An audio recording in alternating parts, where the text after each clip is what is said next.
Yeah. So, unfortunately, I think that rubbed him wrong because she wanted to do this little psycho character where her character goes a little nuttier than a fruitcake when they go evil. And so, Yeah. and he didn't like that, I don't think. She wanted to have a, what was it, a druid that transformed into a prehistoric dinosaur. And he's like, Ooh. I don't know about that. So he let her become Hoot, which was an owl, and yeah, it didn't. Yeah, it was. I Just don't didn't know. work out. Yeah, I think a lot of it was where her vision was and his just didn't match up, and neither not that either one was wrong. It just neither one wanted to give an inch, and Yeah. so that's what I was kind of saying on my prelude. It's so nice to not try to be Critical Role and to try to be How We Roll and all these other ones that are trying to be these, let's have 200 to 1,000 followers a week. I'm just like, you can't do that and play just a normal game. Yeah. I just love playing a normal game because what it does for the GMs and the players is it lets them know that, oh wow, I can make mistakes, I can do things, I don't have to be perfect.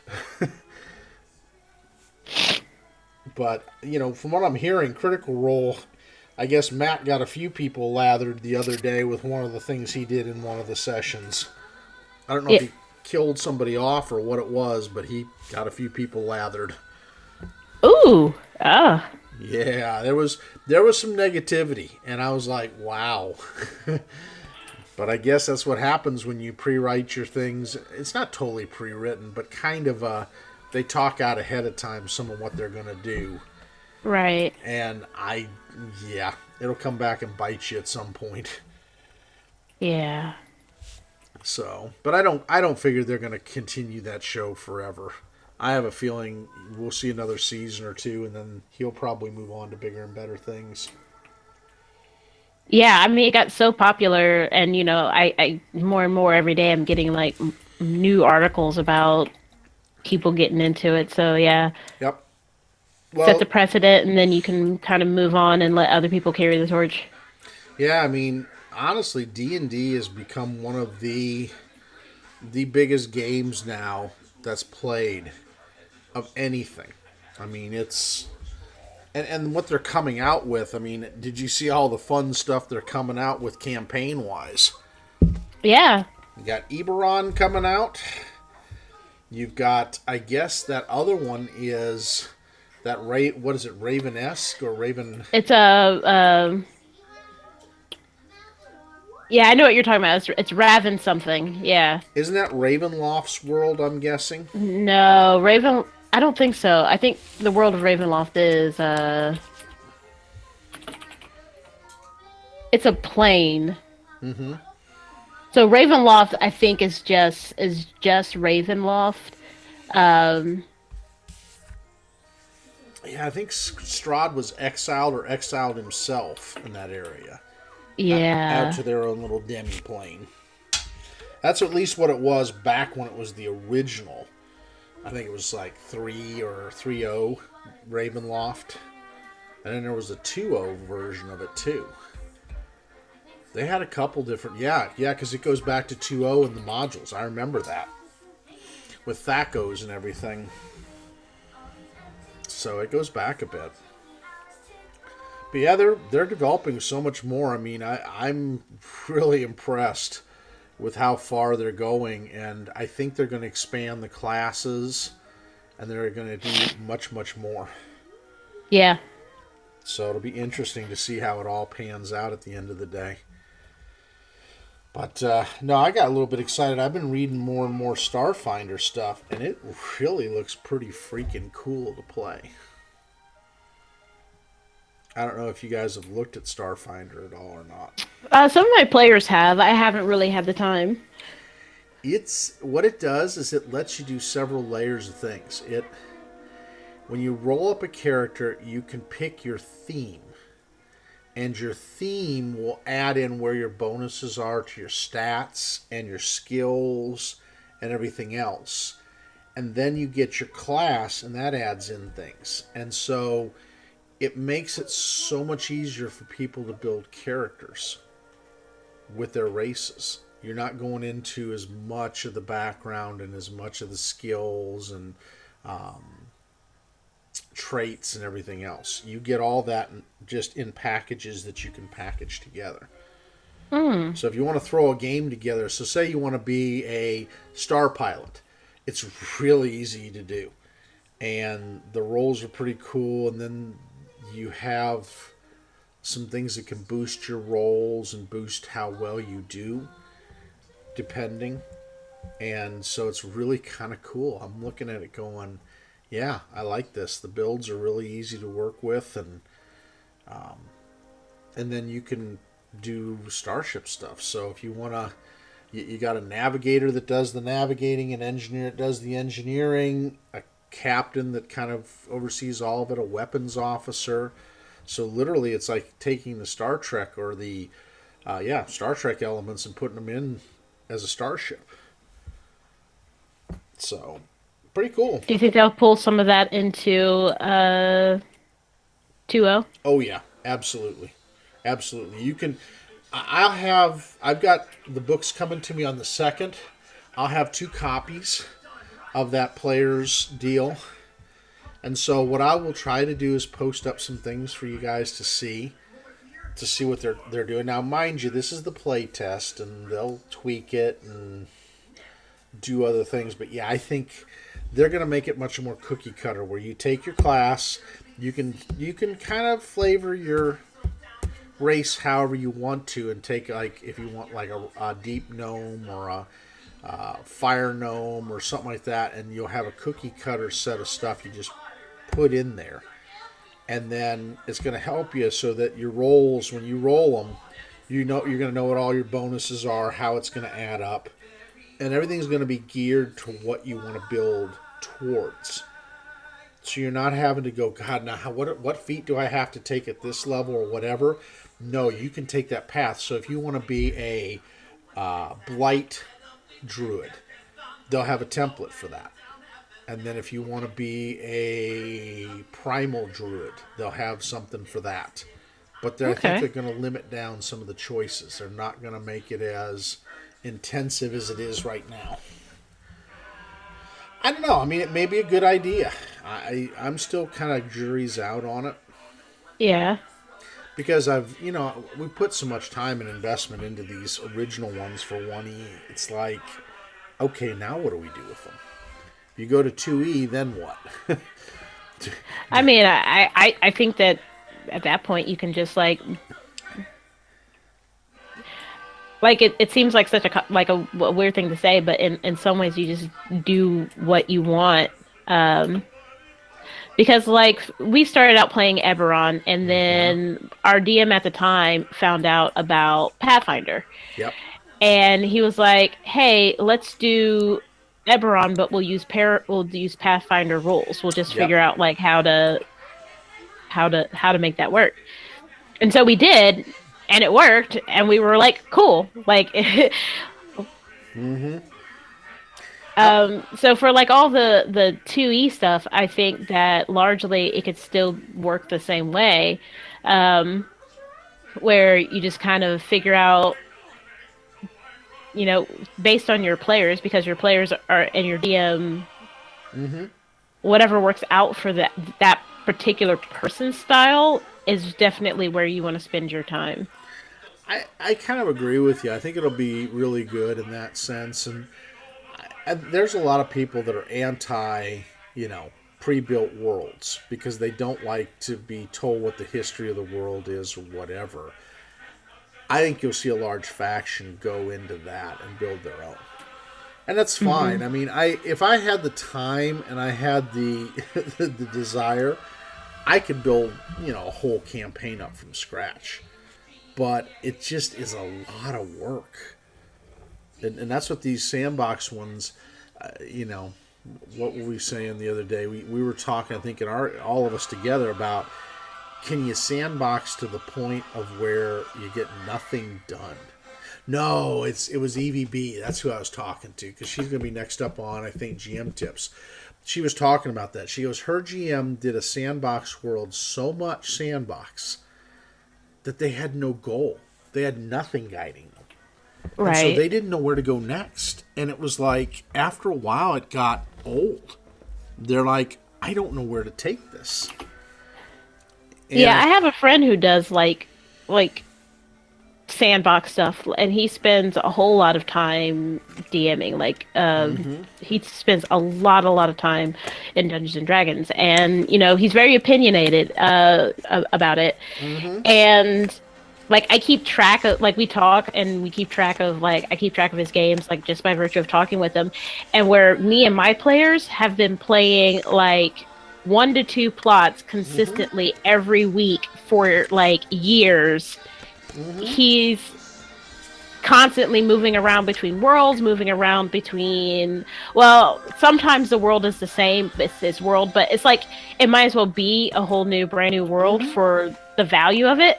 And I'm like, you know what? You got to approach world building like you can't, like, you got to be a writer. You got to plan it out, and you got to yeah, be intentional. you do. And again, you can't just.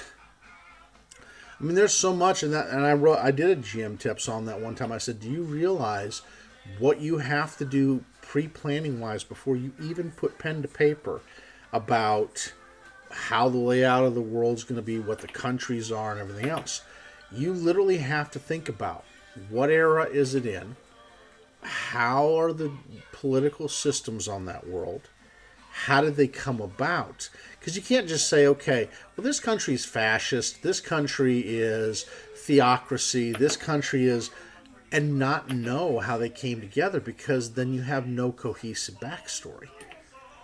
So, okay, why did this matriarchal society develop near a patriarchal society? And how did it come about? I mean, did it just, the women got tired of the men screwing things up in that one next to them and causing wars or whatever? Or was it more like Wonder Woman, that they just thought, you know what, I don't have a use for the males other than a couple functions, Yeah. and this is it? Or is it much more like, what was the one that in the Greek mythology, Lesbos, where the women just decided, you know what, we don't want men at all. Men are the root of all evil. See ya, goodbye. And we're just an all-female society, and you sit there and kind of go, how does that work? And why did it work? And what caused it? And the thing I think people have against pre-built worlds is, um, if you have a GM who, like, for my part, my players can do whatever they want. They're anything that they think that you can do in a non pre-built world, a world built by the, like, I I leave the world open ended.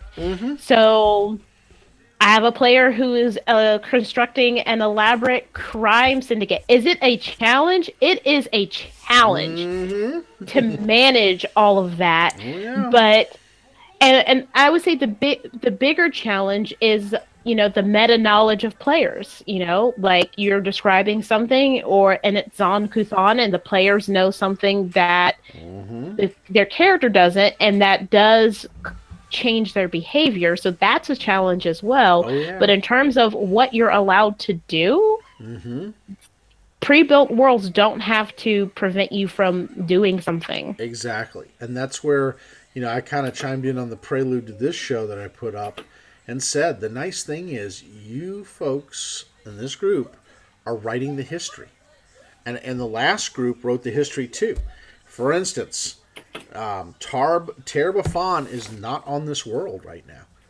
Why? Because Scott decided he was going to do a wish, and he wished that these two negative energy sources in the gallows spire underneath it, where he was trapped by the Shining Crusade, turned a positive energy plane. Well, what does that do to undead? It literally wipes them out by the hundreds of thousands. So his whole army and his generals that he had built for like 12 levels below the gallows spire are wiped out with the exception of a few that he's able to save and get out of there. Because it breaks. What happens is the seal was against negative energy that sealed all of them in. Well, you turn it to positive energy, what's that going to happen? The seal's going to break. The spell goes away because you've now cleared away the negative energy it tried to trap in. So Right. Terbafan and his group of maybe, I think, 20 major generals and higher ups got out of there. Oh, they were madder than a hornet because there's their army laid to waste. That was, how much was it? It was like 600 years worth of building gone. So Scott put a target on his back because eventually Terbafon's going to find out he did it. That's the way things go. He has enough. So he went up to Eox, the undead world, and he's up there now. Now, will he appear in Starfinder? Probably, because unless something kills him off, he's going to live a long time as a lich. And he's going to brood, and he's going to hold a lot of grudges. And he's not going to be happy, and he's not going to have a world to go back to eventually, because it disappears. There is no Galarian in Starfinder. Galarian disappeared, and no one talks about why. Yeah. It just disappeared. So, yeah, they changed the history because in every other game, he's still trapped down there. Every other historical thing they've written forward with, he's still around. Your guys' world, he's not on the world. So what does that do? It changes a lot of history. And so what's going to happen here with the Baba and everything? I don't know. You may rewrite total history. Elysian may not exist as a country after this. Which means then I get to put away all my Elysian books and it becomes part of the Lenorm Kings again. Or maybe its own country of its own. Maybe a different name. Who knows? Again, it's all in your party's hands on what you want to do with it. I'm not telling you what to do. You folks do what you see best. If Serena wants to do something interesting and funny, she can do whatever she wants. We'll leave that to Milledge. Yeah, we'll leave Milledge forming the history of the world. Oh Lord, he'll be the first tyrant bunny ruler of a country. It's like Watership Down meets Hannibal Lecter. It is. That would be so hilarious. He raises up and evolves bunnies into literal living, thinking creatures that are on the level of rat folk or better. Usagi people. Yes, instead of eating bunnies, the bunnies eat the people. Yeah, instead of a cute, adorable, peaceful race, it's a race of terrifying goblin-style rabbits. or if you watched, what was it, Moana? It's like the Kakamora. Yes. They're the Kakamora of that world. Yeah, why not? It's your guys' campaign and world. Where do you want to take it within reason? There is, sure, of course, there are limits and how are you going to get it done, but you figure it out, Yeah. Who am I to say, nah, you can't do that? Sure you can. Anybody with enough wherewithal can change a world or a history. So, God, you'd have had too much fun up here. The Books A Million this weekend, I guess, has a Harry Potter thing going on all weekend. Yeah, I heard about that. Mm-hmm. So, hang on real quick. How cool. I'm going to check on our hot dogs to make sure they're not burning. Okay. All right. Let's see where our dogs are. Yee. All right, they're good. All right, kiddo.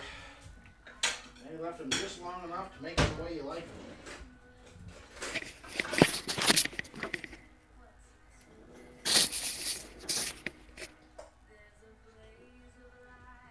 Alright, kiddo. It'll be nice and juicy.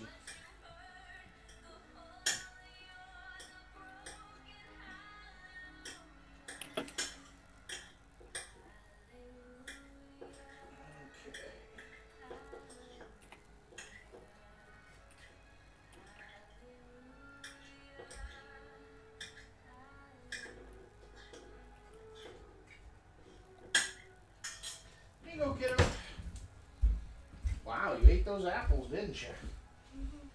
There's that. You got enough water? Okay, enough water. Okay. Good job. Good job, Munchkie. Oh. There we go. I'm back again. Welcome back. Thanks. She devoured her apples. I cut her up an apple and it's all gone. So now we're doing the hot dogs so we're not hungry running at Dad during the game going, Dad. So, hey Munchkie, can you let Critter out and then let her back in? Okay, Critter, potty. Let her out, Munchkie. If you can unlock the front door. Go on, Critter. Go see Munchkie. Critter, go on. Outside. Go. Oh, look, Critter's open. Critter, the door is open. Come on. Go. Go on. Hurry, Critter. Call her. Daisy. Potty. Go see little one. Go. Go pick her up, kiddo. I swear, that dog, I love her to death. But there are days. Come on, Critter, go out with Munchkie. She's going to take you outside. I'm trying. Oh, well, don't worry about it. She'll come see you. Hey, Daddy, can Yeah. you try picking her up? I will in a little bit, once we get everybody kind of situated. Yeah. But no, it's a Harry Potter weekend. We were out there and we'd gotten some stuff for Munchkie. And they were having, what was it, buy two, get one free pop sale. And then the next thing you know, they said, yeah, Harry Potter next weekend. So I guess they're having a sale on all the Harry Potter things, which they got a lot. So cool. Yeah. I love how the stores are. I got, what was it? I picked up one of the White Phoenixes. They had a figure on the White Phoenix where she has the all-white outfit instead of the all-red one. Mm-hmm. And so I've got that now back in its box in the study. I'm not going to open it because I know the White Phoenix will become something really rare. Ooh, yeah. Now, a lot of people are going to pick it up. They want the red one, or they want the Dark Phoenix outfit. So they're going to go with those, and that White Phoenix will become extra rare. I'm going to love it. So, and when we're trying to figure out, do you watch Game of Thrones at all? I do. I read the book series, Yep. and I've been following up on the show. So how far are you? You through season 7 yet? Yep, I'm all caught up. All right.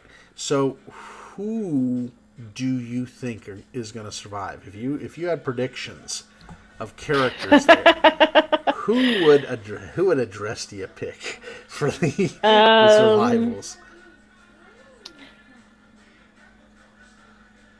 Arya. Yep.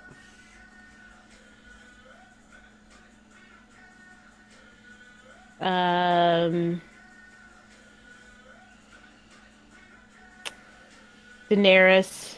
Mm-hmm.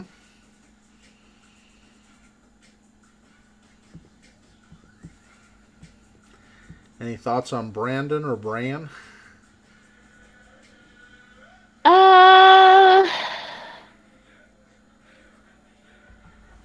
I don't know.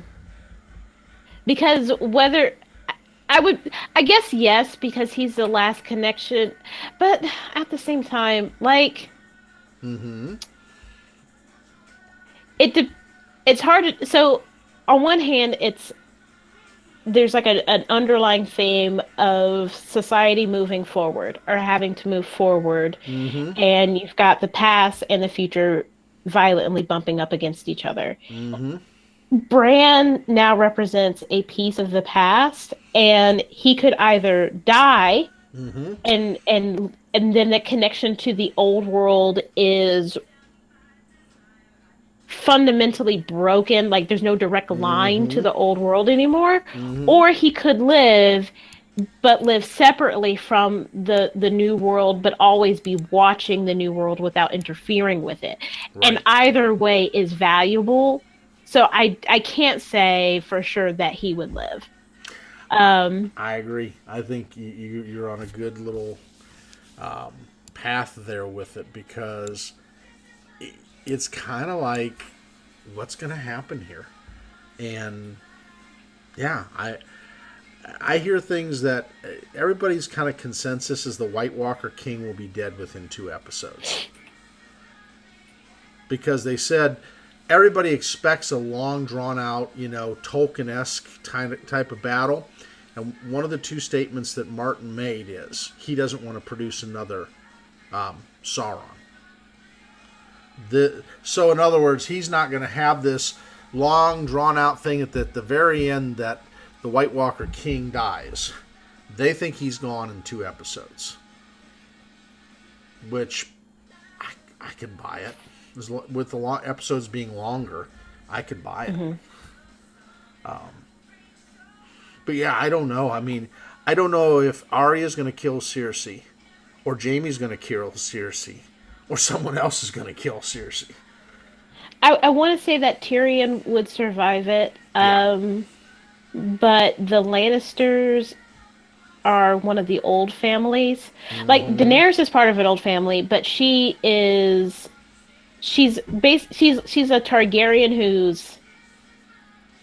So I guess the perfect way to describe it is I have a co-worker of mine, a friend of mine, and she's half Japanese, but but she never grew up with that side of her life. Mm-hmm. Like, she's aware of her father, they have a tumultuous relationship, but in terms of like culture and being Japanese, like she's not. She just has a direct line to it.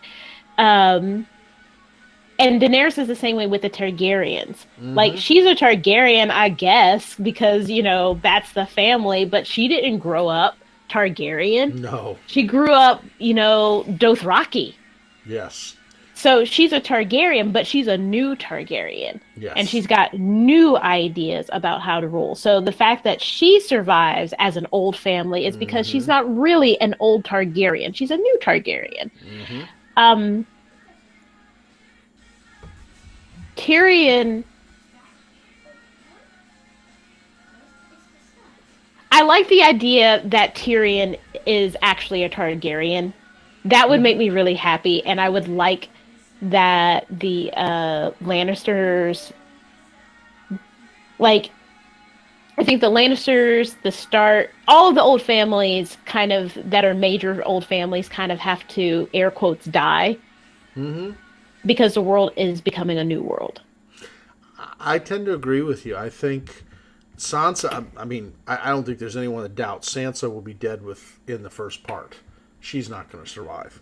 She just, no offense, even as you looked at her, we started rewatching again. She has a part of her that is not tough enough. She's gotten better, but compared to Arya, she's nowhere near what Arya is. Arya literally became strong to the point of where she fears nothing, and she can take out anything if she chooses. Yeah. Literally, she took out the master of her deal, which in the books they didn't lead to that yet, but I could see it. She literally, has zero fear. Once she took out him and his little psycho gal that was with him, that's when it all started to change, and it got really, really cool. So yeah, I think you're right. She has no fear. It's not that she's brave. It's not that she's courageous. Right. She just isn't afraid of anything. Yep. Like, she's seen some shit, man. Like, what else are you going to do to her? I know. What else are you going to do? Oh yeah. Like, there's a scene in Steven Universe where Lapis is going up against a powerful foe who's like using like sorrow and emotion, and Lapis's arc has been extremely like she's had to really deal with her feelings, really deal with her emotions. Yeah. So everyone else is just overcome by this emotion, and Lapis stands up, and the enemy's like, "What?" And she's like, "I felt worse." And like, that's Arya. She's like, "I've seen worse." when she took Littlefinger and cut his throat from ear to ear, I was like, And again, all right then. Hey, Max. But no problem. That's all right. We were just talking Game of Thrones and who we think is going to be the ultimate survivors of Game of Thrones. So, but yeah, we talked about that and said, okay, who will be the ultimate survivors of Game of Thrones? And they have different theories going on. Everybody agrees Sansa is pretty much toast. no.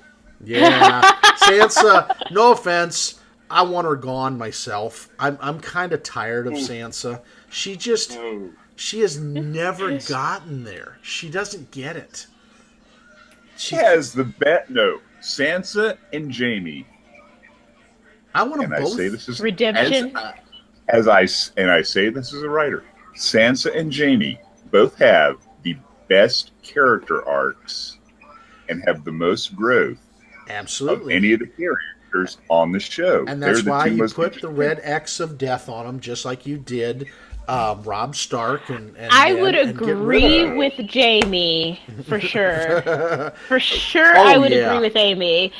No, Sansa has gone from like the bitchy, bratty little girl where she is starting to figure out how to play the game. Yeah. She has grown. She's had the most character growth, along with Jaime. Those two have had the most character growth and development of anybody on the show. I wish that I liked her more then. Mm-hmm. I might be. I agree with you that she and Jaime have probably had the furthest and have gone the most in terms of growth, and I am just not a fan of Sansa. Like, but you know what? I have a problem with children that cause major problems for the rest of the world. Like, I was watching A Quiet Place, and me and my mom, I was watching it with me and my mom, and I'm like, the only people making noise in this world are children. And my mom's like, I'm sorry, the kids would have to go. And I'm like, yes! Well, so no. I've just been like on this. As a dad, I felt sorry for the little boy going. But in the beginning, I'm like, he's dead. He doesn't get it. And his sister, no offense, his deaf sister, who I like her character, she screwed that one up too. She was kind when, in a world like that, you can't be kind. Until it's not that she was out. kind. It's like, you have to look at children and know that they are the dumbest thing. Yeah. And they have no common sense. No common sense. No. They have no. They may have a high intelligence, but let me tell you that in terms of skill checks, all negatives. Yeah. No. Negatives up and down. They have put no ranks in shit. I know, and it's sadly funny at the same time because there's characters I definitely want. I mean, I like Jorah Mormont. I like him. I've always liked his character because he kind of gets it. He knows he's the outcast son. He knows he's not gonna go back and have a major role, but yet he's there to serve because he believes that Daenerys is the right decision for that world.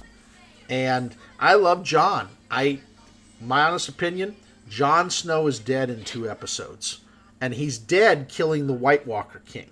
I think I don't want Jon to die. I don't want Jon to die because he's a good role model for how to be a good leader. And no. Anyone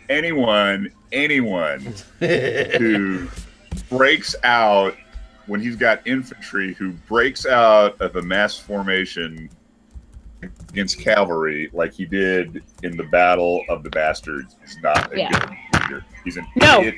They should have lost. Almost cost I am not going to say that he doesn't make mistakes.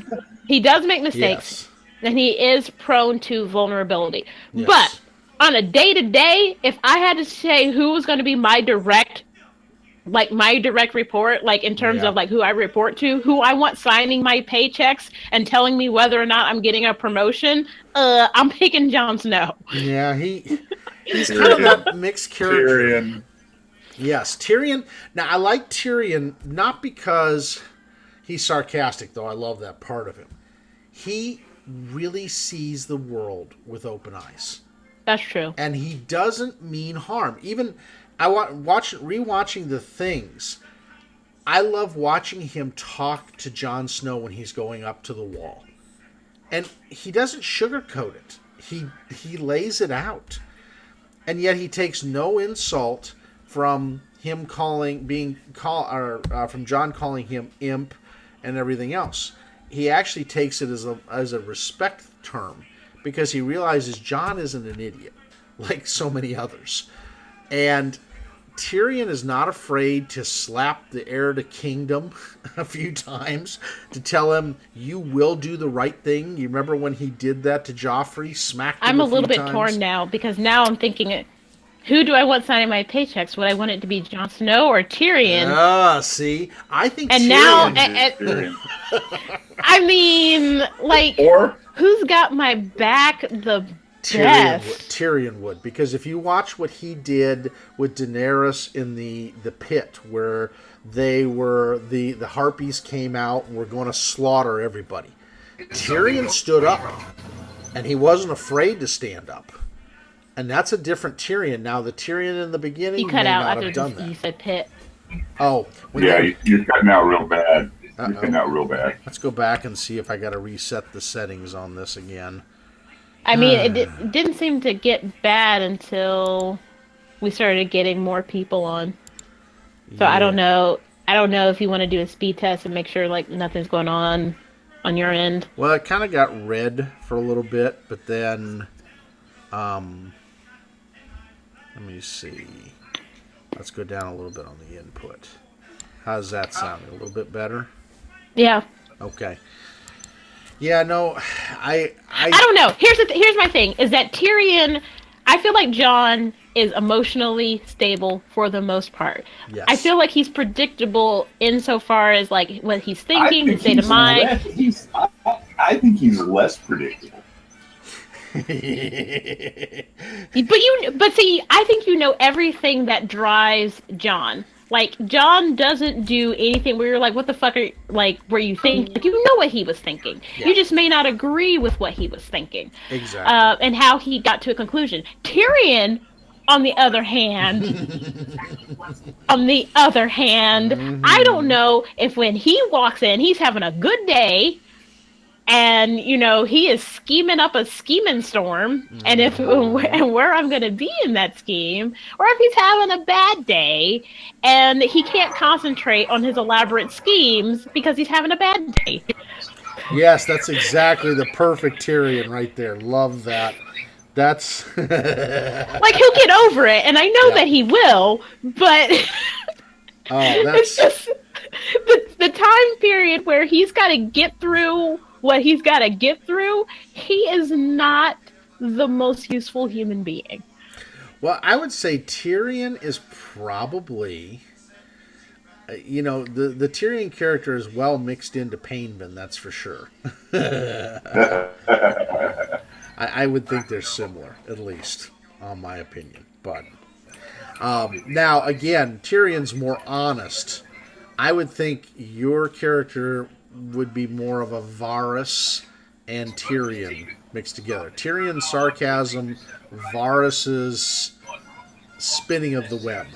Oh, yeah. Varys needs to die just because I don't know what is in that dude's head at all. Like, Varys is the only one playing the long game. Yes. I cannot, like, he's playing such a long game, I can't even see where he's playing 10-dimensional chess, and I just can't get on that level. Well, remember where he's coming from, Adresti. He's coming from Rhaegar. He was around with Rhaegar, the tyrant, the Mad. He was around for the Targaryen rule. And he was younger, of course, much younger. But he was there for the young Targaryens when they took the throne. And when, of course, the madness started. But he's been able to see all the things. I mean, and I think he truly does want peace, because then he can do his little plots and schemes and no one necessarily gets hurt. Under some of these rulers, his loyalty really is to the Iron Throne, Yes. not to the person on the Iron Throne. Exactly. I think what And gets you may me is not like, always agree go ahead. with what he thinks is in the best interest of the Iron Throne, but that's where his loyalty is. He doesn't care who's on it. And sometimes that gets him in trouble because the king wants you to be loyal to him. Right. Exactly. In trouble with Cersei. If Cersei wants him to be loyal to her house, the Lannisters, and he's not loyal to the house, he's loyal to the throne. Exactly. Or at least as he perceives what. And I guess loyalty that to the is throne what is. confuses me is what he's not an altruist. So why be loyal to the concept of the kingdom without the desire to rule it? Because Because he can't. yeah, he can't. He can't. You have to think of his character is modeled historically the Byzantine eunuchs. Yeah, exactly. And in Byzantium, some of the most capable and powerful people in Byzantium were the eunuchs who actually maintained the stability of the empire during all the wars of succession and backstabbing and plotting and counterplotting between during the periods when the emperors were getting stabbed and crazy people, the ins and outs, why we use the word Byzantine to describe politics.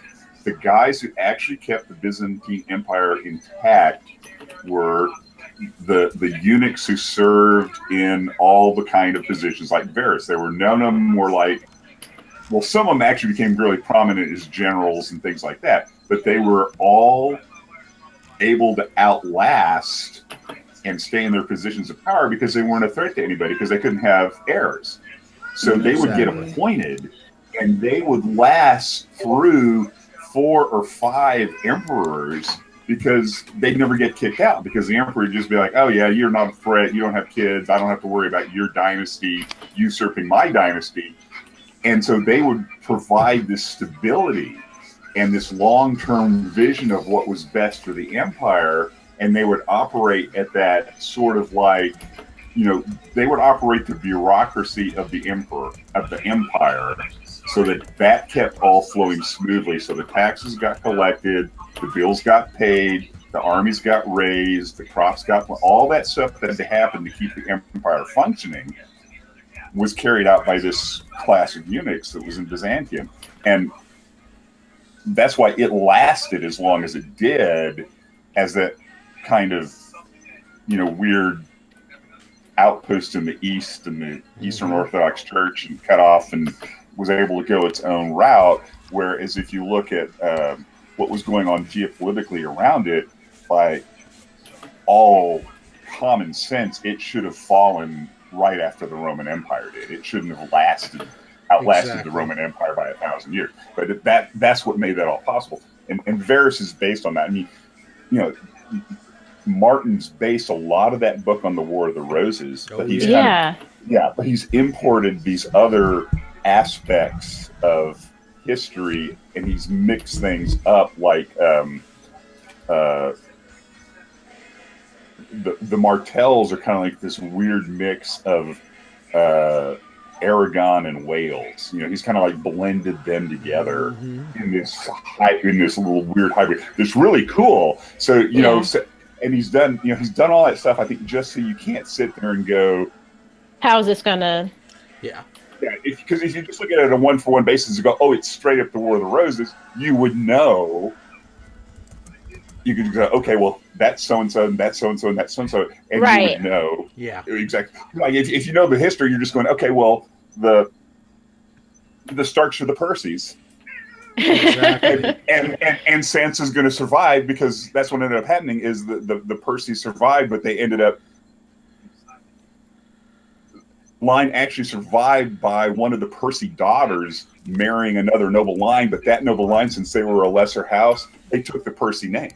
They actually took the daughter's name so that the Percy's line would survive, because it was the more powerful house. And it was like, if if I got to marry one of the royal family, one of the I'd be like, okay, yeah. Sure. Are you still with us, Max? Okay. Yeah. So if you just look at it that way, you're like, yeah, Sansa's going to live, but he's not doing that. He's mixing in all these other elements like from Byzantium and Martells being as Spanish as they are Welsh and wildlings and all this other stuff. Oh yeah. So you're totally on edge of like, well, I can't say that. Yep. He's going to live. I can't say that he's going to die, and all this. And he's done just enough of a mixing up of like, are the Lannisters the Nevilles? I haven't ever figured out if the Lannisters are the Nevilles or the Yorks. I don't know. Because they have elements of both, and the Tyrells have elements of being the Nevilles, but they also there was the other. I can't keep it all straight because it's been a while since I was up on my War of the Roses, but there was another big house that the Tyrells are kind of like them, but they're also kind of like the Nevilles. Yeah. And I get them all. So he's like I said, he's taken the template, but he's messed with it enough that you can't just sit there and go, well, that's going to work out exactly. Exactly. But enough of it works out like it did historically that you're also like, well, it could be that it's going to work out just like He's messing with us all big time, and it's great. I love it. Well, I think if you look at what he's able to do is look at the causes and conditions that led to those situations. Yeah. And that is really because, and I think that's why we're all so gripped and drawn in by it because it's such a human way of fucking up, isn't it? Like it's yes, it is. Yes, it is. Like part of me looks at this entire situation. I'm like, if they just had texting, this would all be fine. And then I realized, no, this would be worse. No, it would be much worse. This would be worse because you had Littlefinger. You had Littlefinger messing. You had Grandma Tyrell, who, honest to God, one of my favorite characters. She was so awesome. I love when she looked at Jamie and said, I seriously didn't know what somebody dying from poison would look like.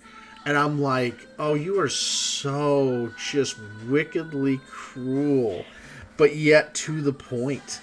And I love how she had all the nicknames for Cersei. I mean, there was not a nickname lost. She's that woman in the Baptist church that everybody knows not to F with. Yes. She is that grandma, and you secretly want her to be your grandma, but you also don't want the responsibility that comes with it. Like she is truly, like when you think of the word matriarch, that is who you think about. That is a woman taking care of hers. Absolutely. And she knew what Cersei would go to in the depths and the levels. And that's because Cersei has no conscience at all. I don't... Yes, Bug? Can you get this? I need that book. Okay, I guess I can, but Mommy may not be happy with you looking at them. Why not? Because you didn't ask. I know she's not here. I'll get it out. If I get shot by Mommy, this one's on you, little one. I'm putting this one on you. Because you didn't ask her before she left. I know you see and you like one of Kim's older books. And from being a kid. So we'll see how well this goes. It's the, Witch box set of books, and we'll see how Mommy likes Bug playing with those. Because Kim likes to keep certain things good. All right, well, this will be interesting. So we'll have to do one of those running bets as we get back into the last season in 2019. What is it, a Deadpool? Yeah, it's kind of like who will make it and who won't. And I have my biggest bet that I'll put down is by episode 2, the White Walker King is dead, and so is Jon Snow, and it's a matter of the two dragons because Daenerys will still keep Drogon, but we have Rhaegar, and I think Jon's going to bond with Rhaegar, and Rhaegar is going to go up Well, I think the only thing that I'm disappointed in is that the books made it a they like the thread of the mystical and how what that represented and what that yes. meant. Like they talked about that.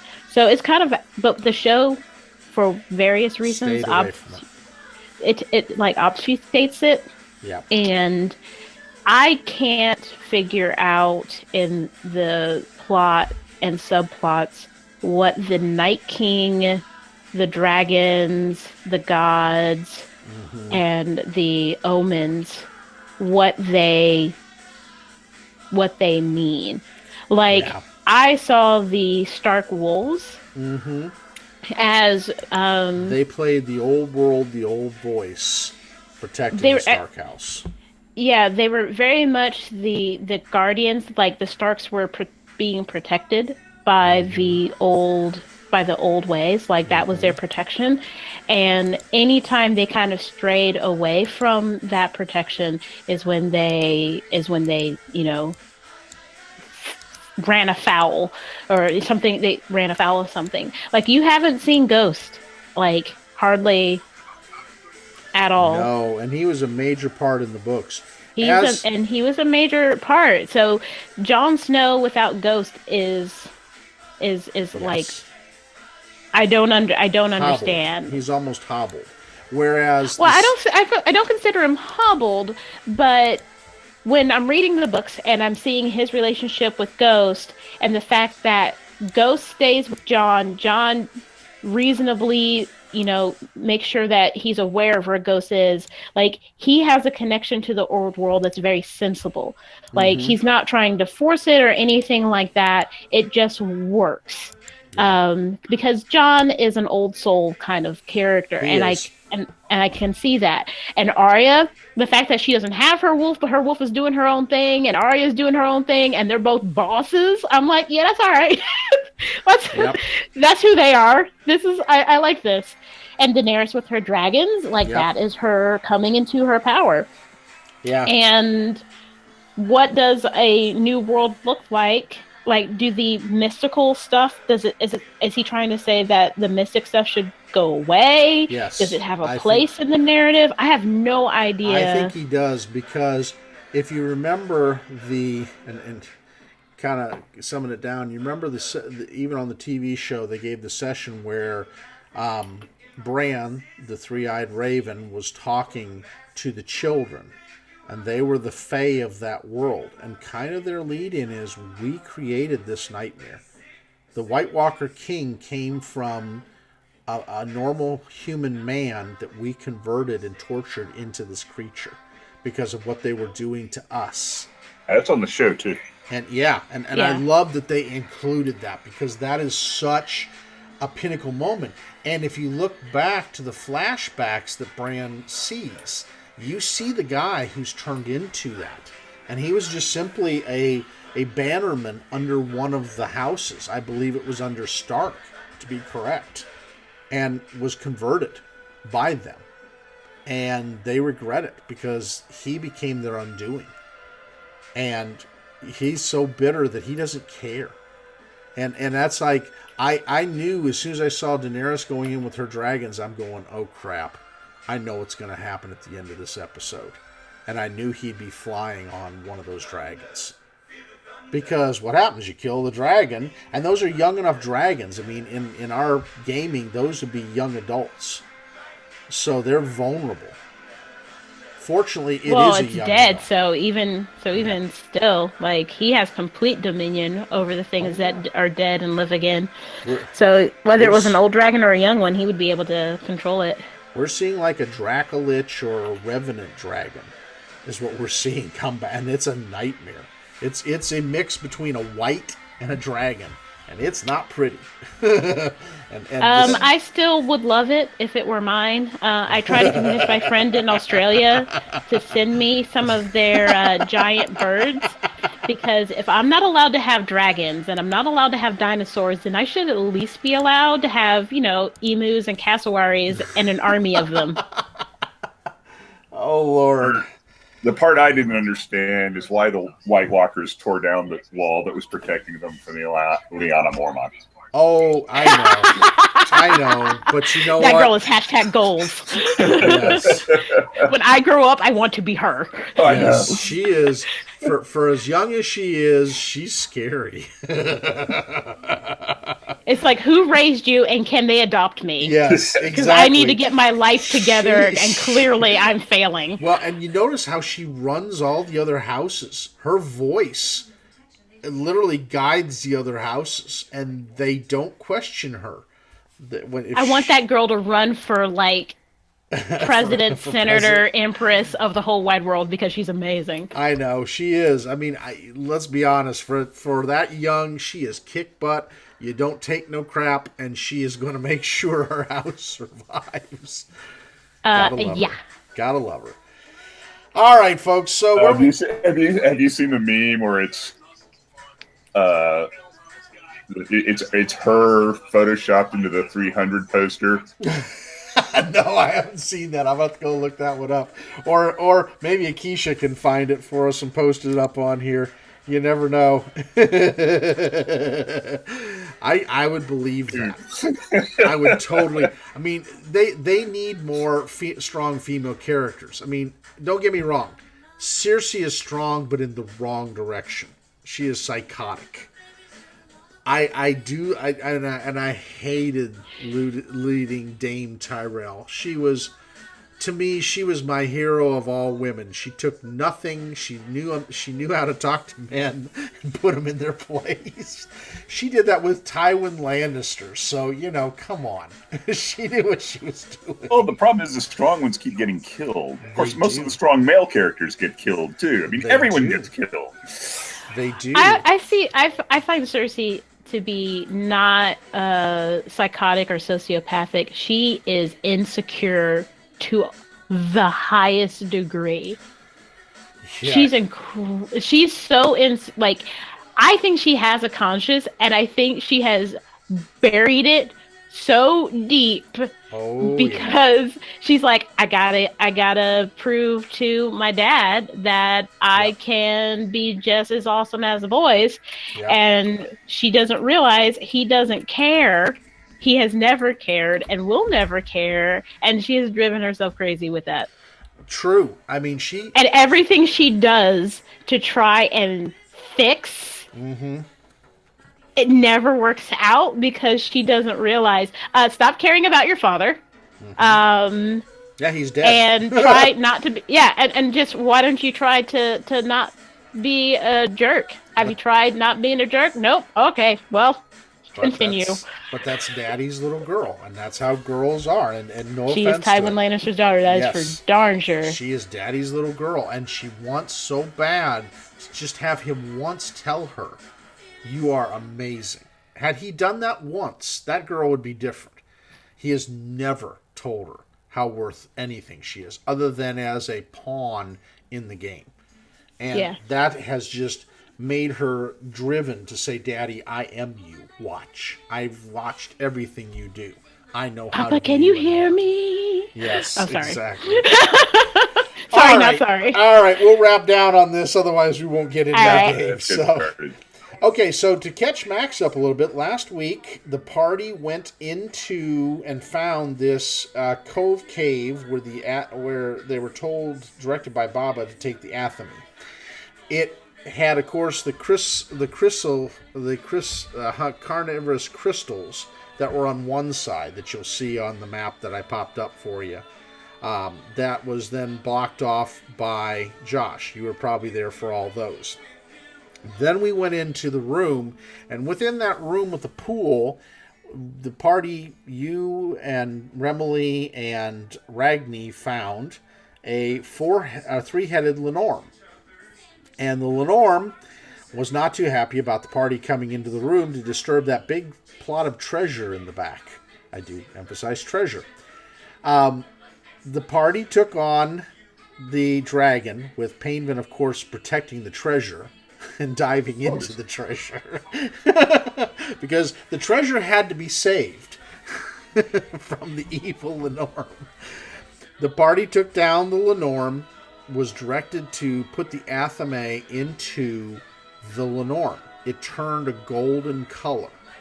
after that, and infused with almost like a power. The Baba has directed all of you to jump into the pool and swim to the bottom, where you will be transported back to Vigliv in the main, pool and starting area. However, the party and Damien felt drawn, because Damien, being the ladies' man he is and having the honor he has, wants to go back and stop the Buyan Nuckalevee from destroying the Maftet. I figured Painvin would be torn in this, because you got to protect the treasure and the Baba and get back. Otherwise, if you go fight this war, there's no guarantee the treasure will make it home. Ragni felt kind of, I think, drawn to have to go back and protect the Maftet. And then, Serena, you were kind of mixed on your point of view, weren't you? Indeed, I was. And I mean, I like cats and everything, but, it's dangerous, and you don't know what they're going to bring with them. So your choice is, you're not obligated to. You've already staved off the first one, and she even said, yes, we did say we'd help them, and it is a matter of honor between you and Josh. Remily is kind of torn because she's looking at the bigger picture, and that this little island is nice and important. 437, 439. But what's happening to Galarian while we're delayed? And so, and I can hear a game in the background. And then there is... Max, I can hear your TV or your radio. I'll turn it off. We can still hear it. There we go. I don't know that last word. Yeah. So it's up to the party to decide what they want to do before they exit out of here. If they want to go back to Buyan, or... You got it. I'm seeing it. I'm seeing it. It's just on Roker, but that's okay. It works. We know who's talking. We know the horse is not talking. I know.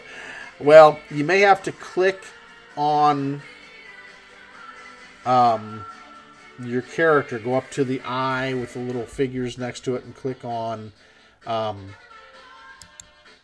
Ragni. So I believe you can click it and own it. There you are. You got it. So, yeah, horse, Mr. Ed. God. All right, so your choices are, and because most of you are neutral in alignment, you can, now you are lawful neutral, Ragni, so that's true. Yeah, step back. It is him.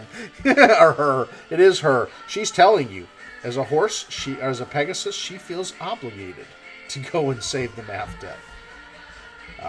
So really, yeah, it's surprisingly Damien, and the only reason Damien's doing it is because it was ruined his reputation with a queen.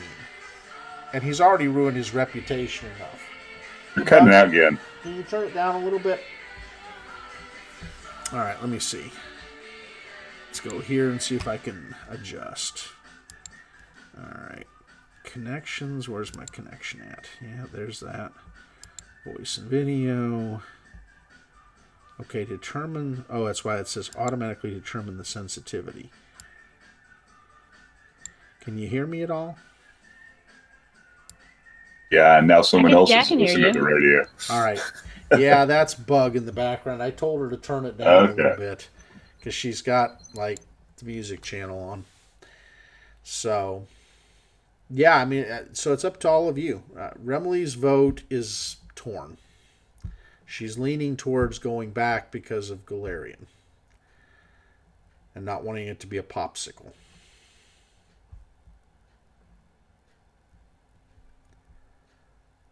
In fact, in her words, she goes, I don't like seeing the trees covered in ice and those little ice fairies flying around in my territory, causing havoc and being just bitter little blue-skinned monsters.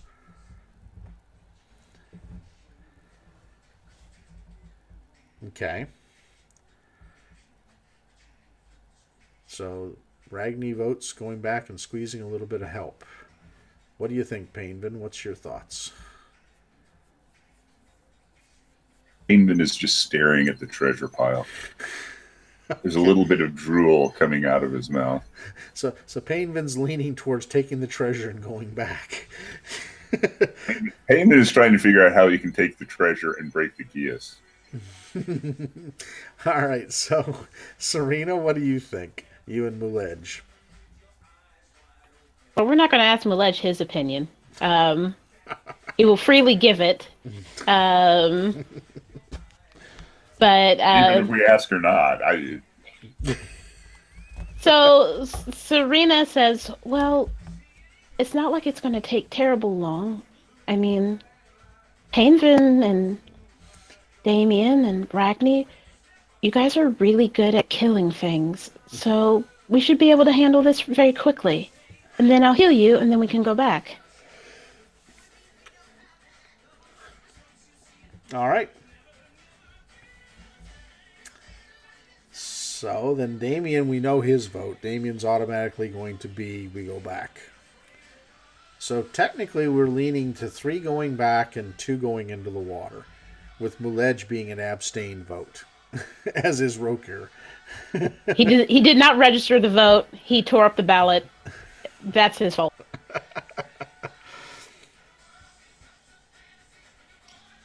Murder Hobo and Avenue and Fun. Yes. Murder Hobo Avenue of Fun. Except with this, you're murdering creatures that deserve it. All right. So, Payman, where are you going to store the treasure? We wrote down there was a lot of gold. A lot. And gems. In fact, what was the loot from the last time? The loot is... Let's see here. Yes, there's the loot in XP. The loot is 18,600 gold pieces with 10 1,500 gold piece gems and 2,100 gold piece gems, a +3 greatsword giant bane, a +4 studded leather armor, and the ring of sustenance, and then the heads of the 3 heads of the Kala Lenorm, which Ragni wants to mount on her wall. Back home. To show up all those people who thought she could never destroy a massively just big Lenorm. And she did. Yeah, you simply took the fangs.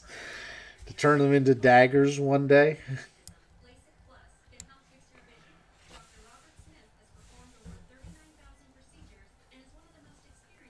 I don't suppose anyone's going to agree to you all going and fighting this battle and me just guarding the treasure. It's yeah, a rotten enorm head. That's true. That would be pretty bad, especially unless you froze it in a block of ice and just kept refreezing it every so often. I figured something out. Okay. Serena says, "I read in a book somewhere that money is the root of all evil. You don't want to be evil, do you?" At that point, she hears snickering out of Remley. Just a... oh. She goes, "I'm sorry. Were you talking about Painvin?" All for a good cause. I'm never evil. No, says Remley. You just make us dig up graves while you stand and watch. She says, fluttering up and flittering by Serena. She goes, "I guess we'll go back." All right, I know when I'm outvoted. All right. So all of you come back out onto the beach with these little minute. Missing when we get back. Don't you You love? owe me compensation. All of you. Oh yeah. There's Mulej, the bunny. I love how it shrinks them all. Wait till you see. All right. So I'm gonna shrink this down. And then activate this for all of you. All right, so you see all those little guys on the beach down there? That's all of you. I don't see. Look at the bottom of the beach. See. You'll see a little hole in the wall, and you see itty bitty, itty bitty, itty bitty. I guess I can. Oh, okay. There we are. Itty bitty. It's scaled finally. Finally snapped it to scale. Oh, yep. I can't forget Roker. Heavens forbid if I forget that. Poor Pegasus. She will have a syndrome going on. We're all the way on the other side of the island? Oh, yeah. Yep. All the way back to the other side of the island, Yep. and we all think nothing's going to happen to the treasure while we do this. Of course not. It would never do that. Who would take the treasure? That lizard person with the pointy pitchfork would never do such a thing. Exactly what I'm thinking. I have a big bag of holding. Depends on what weight it'll convert. You'll have to take a check on it. What type of bag of Wait a holding? minute. Can I put it in the portable hole? Yes. I give Painvin my portable hole. Painvin, I wouldn't do that. you'll never see it again. You'll never see it or the treasure Yeah, again. you just might want to put it in there yourself, Serena. I mean, I can't be that underhanded. All right. No. Use your own. You use the portable hole and put the treasure in it, and you keep it. That is how you would play it. Yep. All right. You know Painvin by this point well enough to know you don't give Painvin anything. Yes. And if you're making a trade with Painvin, you get what he's supposed to give you first. See, Ragni, Mama won't see her share again if she lets Painvin have the portable hole. She will never see it again. not without some missing portions and fees to be extracted by exactly. Painvin. It'll be like, no, he'll be like, no, I gave it back to you. Remember? Yeah. I gave it back. You must have dropped it somewhere. Yeah. Minus some fees and haphazard stuff. He'll be bluffing. He will use his bluff, and he will be like, "Oh no, I gave it back to you. Yes. I think you dropped it when we fought that basilisk back in." Then we'll have a scene of Ragni taking her flaming sword and spanking Painvin until he can't walk. Bad Painvin. Bad Painvin. Lord. All right. So you guys are on that end of the island. Now, when you come out, let's see, let's get rid of Josh's eyeball. All right. This. Oops. We gotta snap them into the. Why are they not snapping down to the scale? Okay, let's just unsnap the scale. All right. Release token scale. All right. Let's see if I can shrink the scale. Nope. That just rotates it. All right. So we'll put all those in there. You see the following things on the beach. All right. And then I've got to do the unlock of your guys's. All right. All right, let's lock the scale again. All right. Move these back over here. Sorry. I'm going to relock them up again. That way they come in properly. Otherwise, you guys will have ultra big things that you don't want to see. All right. Lock. There we You go. sure these are already things we don't want to see? Oh, yeah. All right. Let's see. Ragni will be over there. Serena will be there. Payment will be there. Damien will be there. And then creatures coming up to the beach. Why are you guys doing that? You shouldn't be this big. Oh, well. Fine. I'm just going to leave them alone. This one, now this one is actually to scale right here. That big one with the horns that you'll see. Alright. Let's get rid of this. Let's take it up this way. Bring it over this way. Good stuff. Alright. Now I should have the beach right. Okay. Alright. So, can everybody see this okay? Yes, the mounts are running on the surface. That's the unfortunate thing. They are. These are the Buyan Nuckalevee. It looks like, and you can hear sounds of battle in the distance. So, it looks like they came a little bit early. And it sounds like there's battles. You guys can turn and see winged creatures flying down to locations and battling. So it looks like maybe 3 or 4 beaches are being assaulted. So. Hey, Daddy? Yes. Can you get that red thing out? Yes, I can get that red thing out, sweet thing. There. You're welcome. All right, it is initiative. Unfortunately. All right. Let's see, where is... Oh, come on, math. Work. There we go. So 19 for Serena. Good job. 20. All right. All right, and then we'll put Roker at 20 with you since mount. All right, Painbin.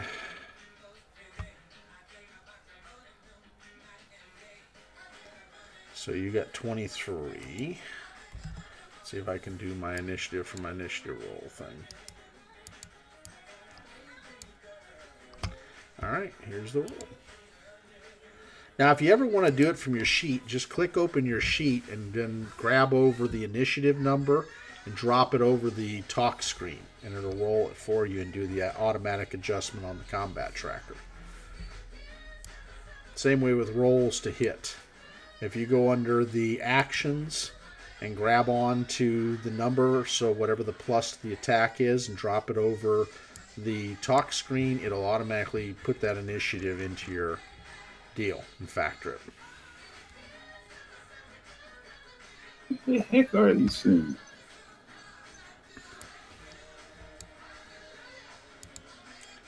Alright, so that one's got to be 17, 18, yep. And what are the Nuckalevee? Alright.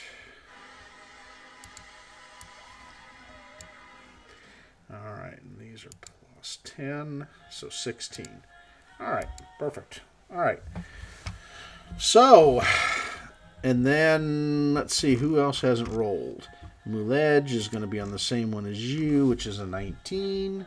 And then Damien isn't here to do much damage unless anybody's got his character sheet. It's pretty much a done deal. Okay. Alright, so first in the round is Painvin. What you going to do, Painvin? Okay, can you just... do we have any idea what these things are? Oh yeah, the things in the water are the Nuckalevee you've battled before. They are a fey kind of creature. So the Nuckalevee, you have an idea of some of the immunities. They prefer... It's better if you have silver to fight them. A silver weapon. Let's see, where's the Nuckalevee? Alright, gotta put that one out there and...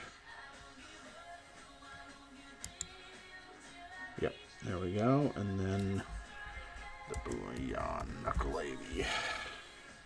I can tell you a little bit more here.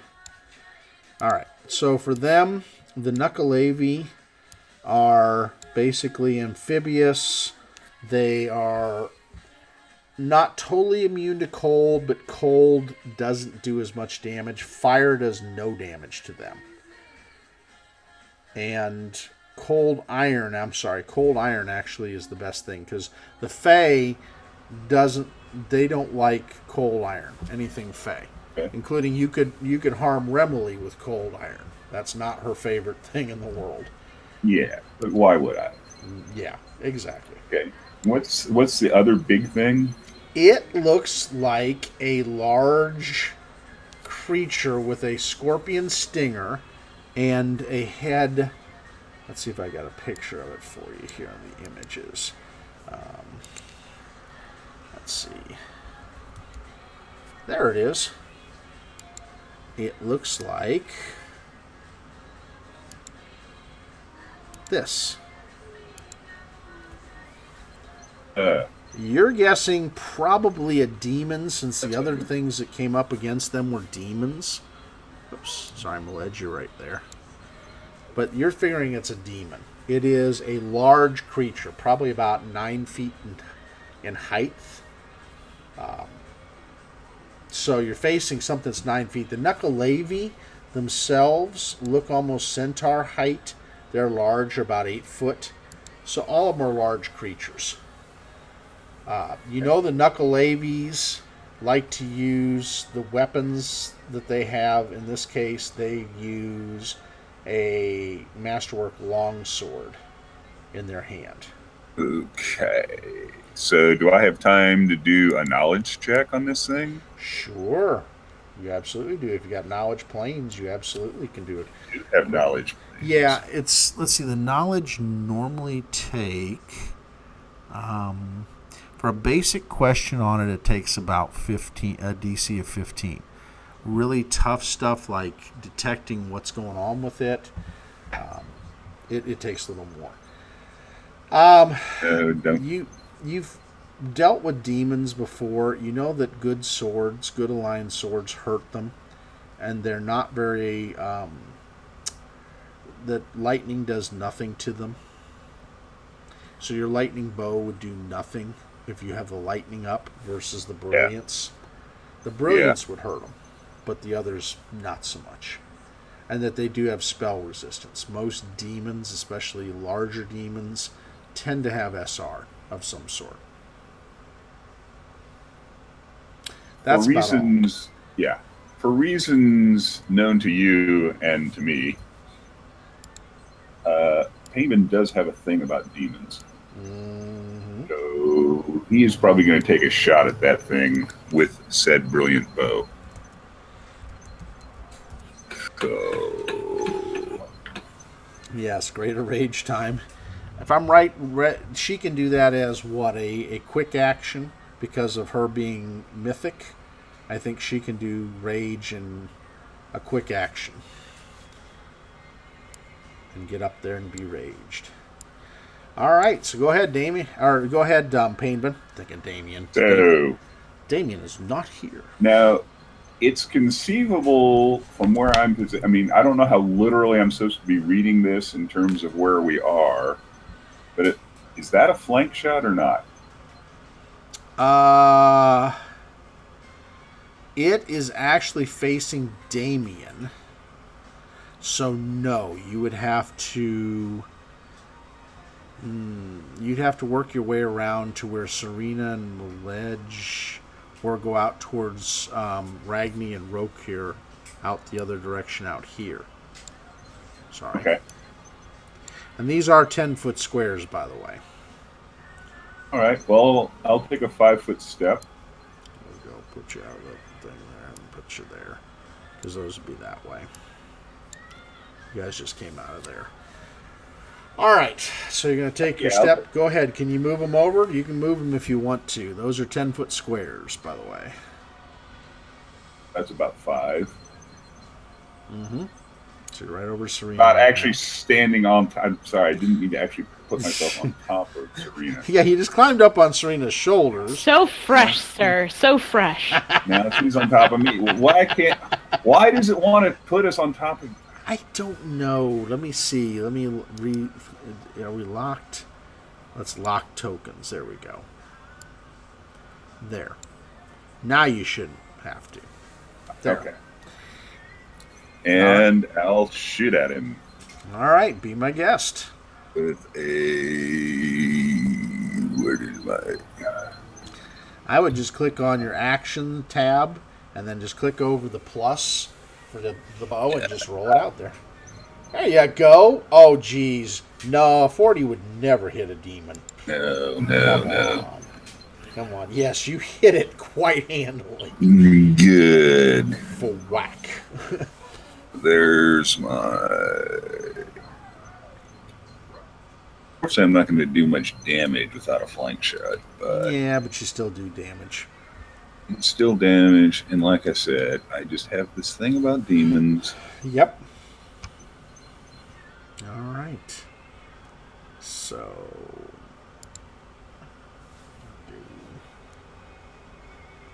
all right. So the demon has an arrow now sticking into it, a light arrow, but... let's see. Okay. Next up, since you took a 5-foot, you can do another shot if I'm correct. Yeah, that works for me. You can do your full set of round actions, a full set of attacks. Okay. Nice, another 40. Your shot's true. I'm consistent. Payment is true. Now, the same ruling here. If I roll a 1 on any of my rolls, you guys get an extra dice, and you can replace that roll with the dice. So there's another. All right. Okay. And there's the attacks. He does look somewhat wounded. There's some icky stuff leaking out of him. All right, we are to Remily. Let's do the combat tracker. Oops, nope, that's round 1. Sorry. All right, do that. All right. So Remily, not loving these creatures of nasty ickiness. Where'd she go? There she is. She is going to zoom out against that Nuckalevee. Even though she can't do anything when it comes to fire, thankfully she has swapped that out for the Sylvan one. So I'll look at the Sylvan real quick just to make sure on what it's doing.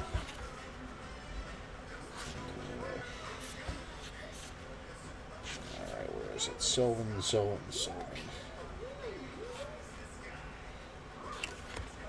Give me a second here as I look at what it does. Shocking first. Or Sylvan.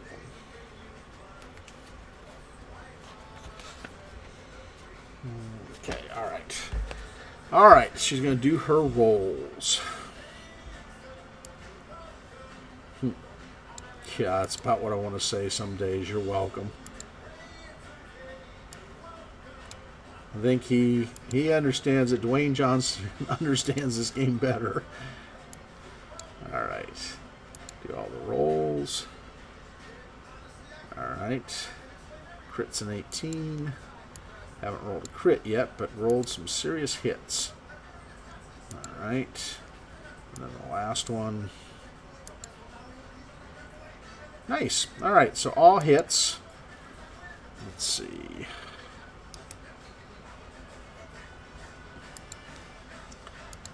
And then this plus 28.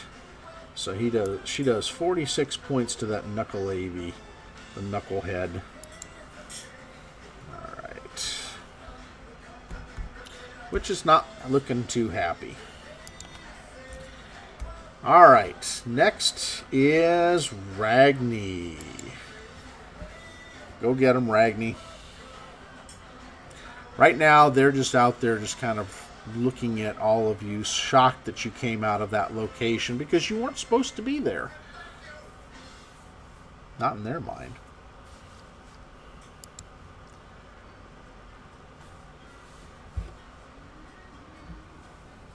Can you hear me, Ragni and Akeisha?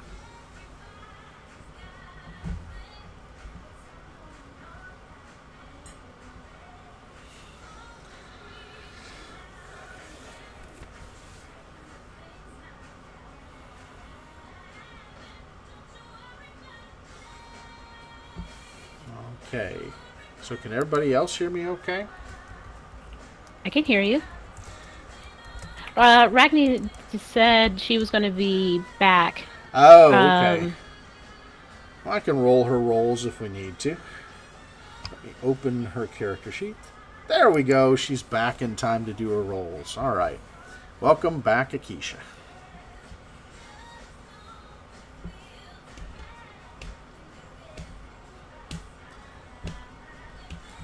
And by the way, it's about 3 in the afternoon, probably. So this is much earlier than Rich thought. Yes, you are, to the literal second. Thank you, Bug.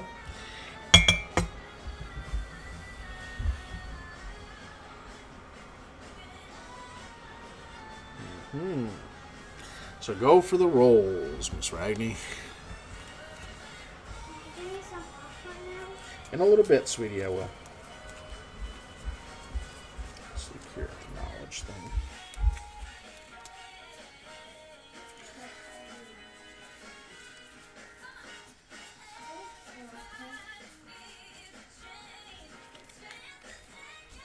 Okay, Roka and I will close the distance. But we're not, okay.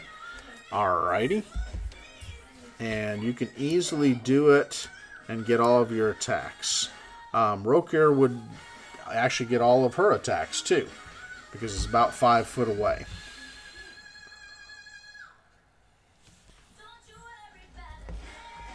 Yeah. Don't you worry about a thing, party. These creatures will not destroy you.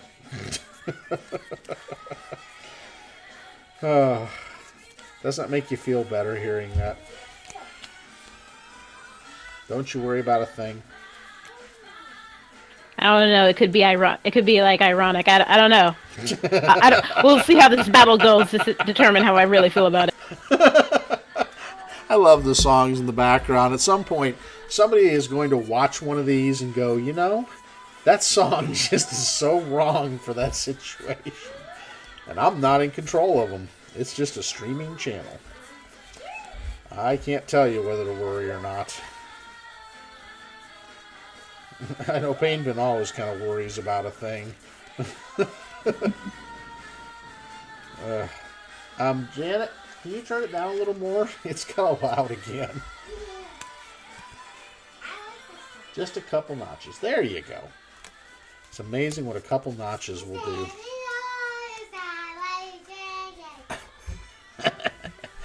Now you got a munchkie. A 39 will hit. Sorry. Yes, it will hit. Abso-freaking-lutely.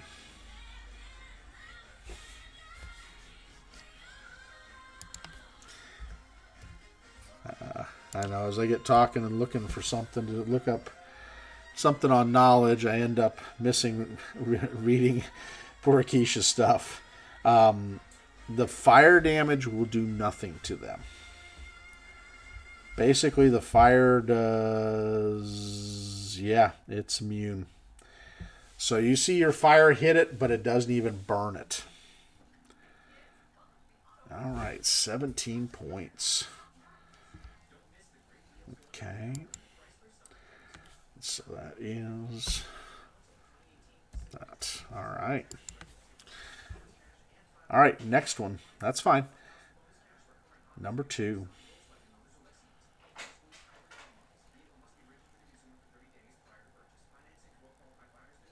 Nice.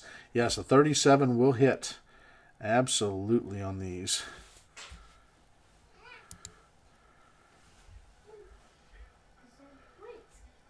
All right, 20 points. Nice job. So yeah, you see basically kind of an Icarish plant fibery type of slosh go off on each hit like that. 34 will hit. It's almost a sludgy, nasty looking pollutant. All right, 18 more points. You have definitely wounded it. Not happy. All right. What is Rokir doing? Also doing claw or hoof hits, I take it.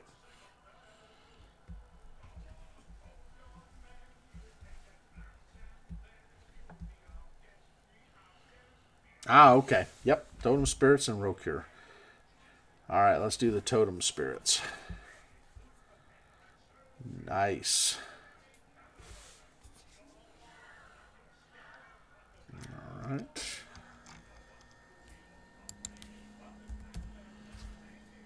Okay. All right, Roker. Your go, Lady Horse. Nice.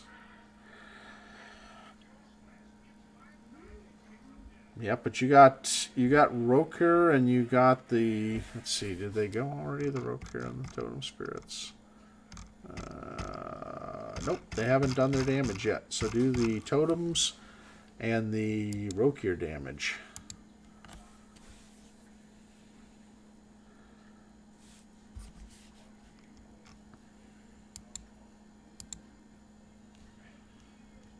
Let's go up one. Yep. Nice, 4 for that.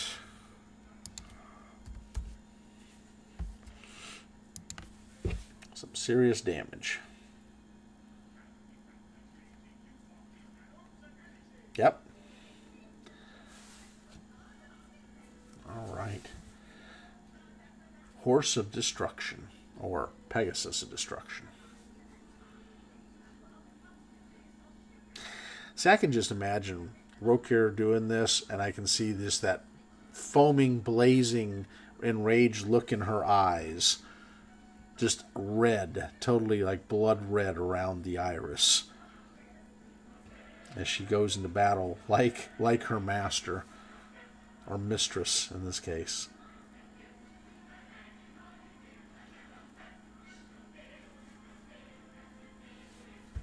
Yes, absolutely. That's... You have these magicked, so... Nope, won't hit. I know. You need a natural 20. Roll that 20.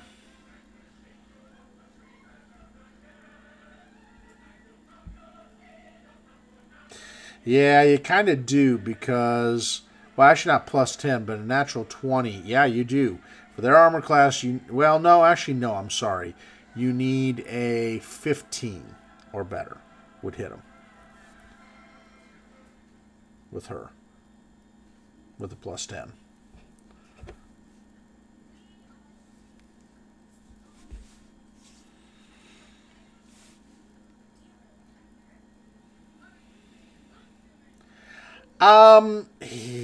That one looks pretty bad. I mean, looks like you put a lot of divots and gouges and slices into it. Yes, Bug. All right.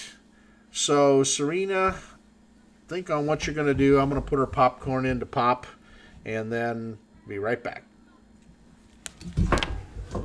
Good God, you're a bottomless pit, my child.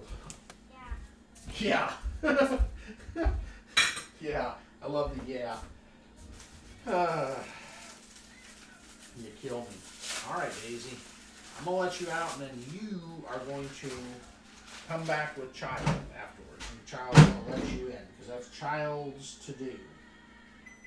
Got it? You need to stand by the front door and wait for her to come back. Come on, Daisy. Hold on, Crick. Child will let you back in. And I'll give you a treat to give her when she comes back. Okay? Come here, kiddo. That way she's happy and treated. There you go.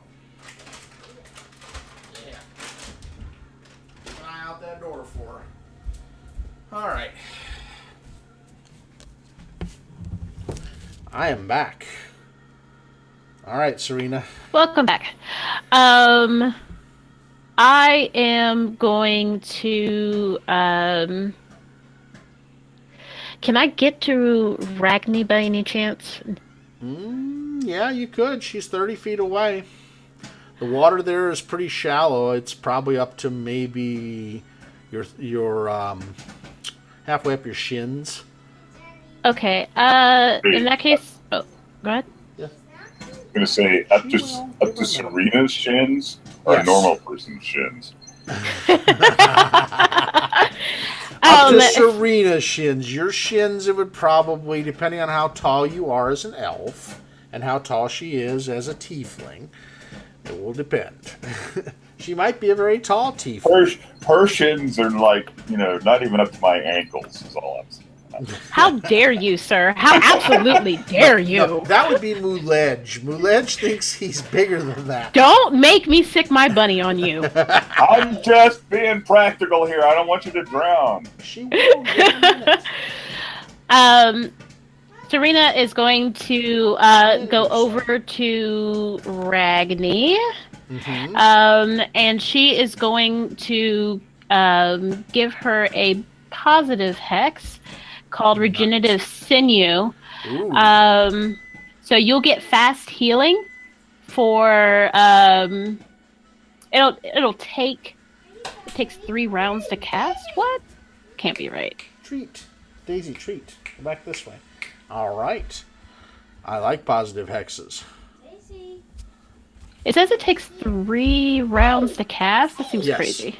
It probably does. Okay.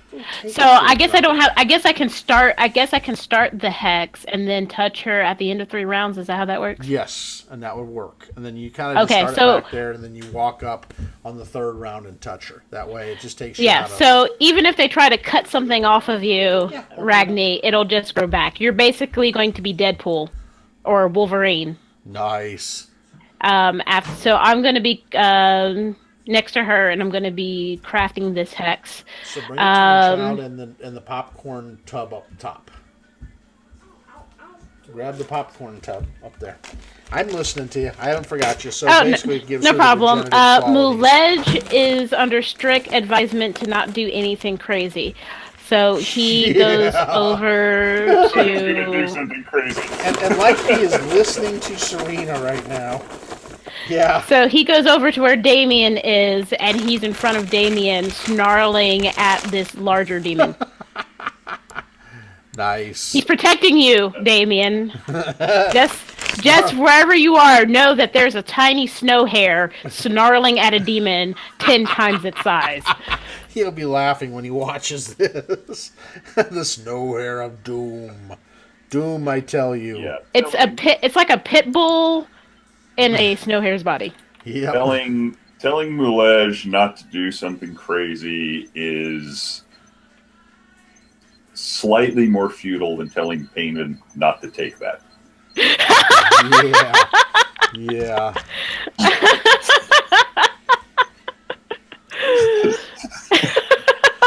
Those are the 2 most futile sentences that can be uttered in this party. Muledge, don't do something crazy. Payman, don't take that. So Damien is taking steps back. And let's see, I've got his character sheet, so what is he going to do with his nastiness? Damien Azrael is now going to do some nasty things. Where's your spells? Alright. I need his spell list of the day. Alright, there it is. Got all the lovely spells that he could do to this nasty creature. Ooh, yes, I like this spell. He is going to, I believe, Banishment is like a standard action spell. Let's go down to the spells and see. There they are. Alright, we're going to look up Banishment since he is going to banish the demon. Alright. It's instantaneous duration, will negates. It's a standard action. And let's see, he can handle 2 hit dice per caster level, which he is what caster level? And I just want everyone to know that if this demon gets banished in front of Muledge, the rabbit's taking all of the credit. Oh yes. Oh yeah, he can do up to 32 hit dice. So this will be fun to see. This creature definitely is not 32 hit dice. And he's going to do a banishment. Alright. So he does his... Let's see, it's the DC of the thing to that for SR. Alright, so... We're going to do the SR on this. Whoops. Don't do that. All right. Where's my roll? Okay. And he rolls a... Oh, my gosh. Really? Damien? Damien rolls a 1 on the SR, plus his level in there, which will not overcome the SR and negates the spell. Sad moment. The demon feels itself start to be banished, and then let's go. So now he is mad. To do it the old-fashioned way. Yes, you will. Or energy arrows. Or more. All right, so... Not a good moment for Damien Azrael. Sad, sad, sad. Yes, he is. He is almighty and powerful until he rolls a 1 on the SR. All right, so now the demon is quite cross with Damon Azrael. It is going to go up to Damon Azrael, and it's going to use its normal attacks on him instead of the really nasty stuff. All right, where is it? Plus 21s. All right, it can do 2 claws and a bite or the tail. Let's do the 2 claws and the bite. All right, so 3 attacks. The first 2 will be plus 21 to each. The second one will be plus 20. Unfortunately, his armor class is next to nothing. So, yeah, all hits. All right, so. Yeah, he may need the positive X much more. All right, this one will be plus 18 here. All right, so that's 32 points there so far. And then, let's see. The other one is 2d6 plus 9. So 32. And 14 is 46 points of damage to Damien. So basically, Damien is not feeling himself right about now after 46. He is at least half his hit points, or close to. So Damien's not having a good day today on his actions. Muledge actually gets to do the attacks, though, since he's got magic teeth, right? He can attack the demon. Now, were they silver teeth or gold teeth? Do you remember?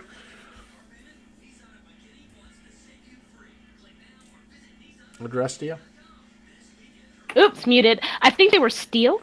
Okay, so they're just regular steel teeth. All right, so do your attacks to the teeth of doom. All right. I think it gave him a +2, right? Oh yeah, yeah. Yeah. 200. You are at 239, Ragni. You can go toe to toe with almost every one of these. Even though the armor class isn't there, you can take some serious punishment. You have now bulked up, and you look like basically Gal Gadot with an extra layer of muscle. So that's a 27 with a +2. Ooh, the 27. Will it hit the demon? It will? Let me see. Yes, exactly.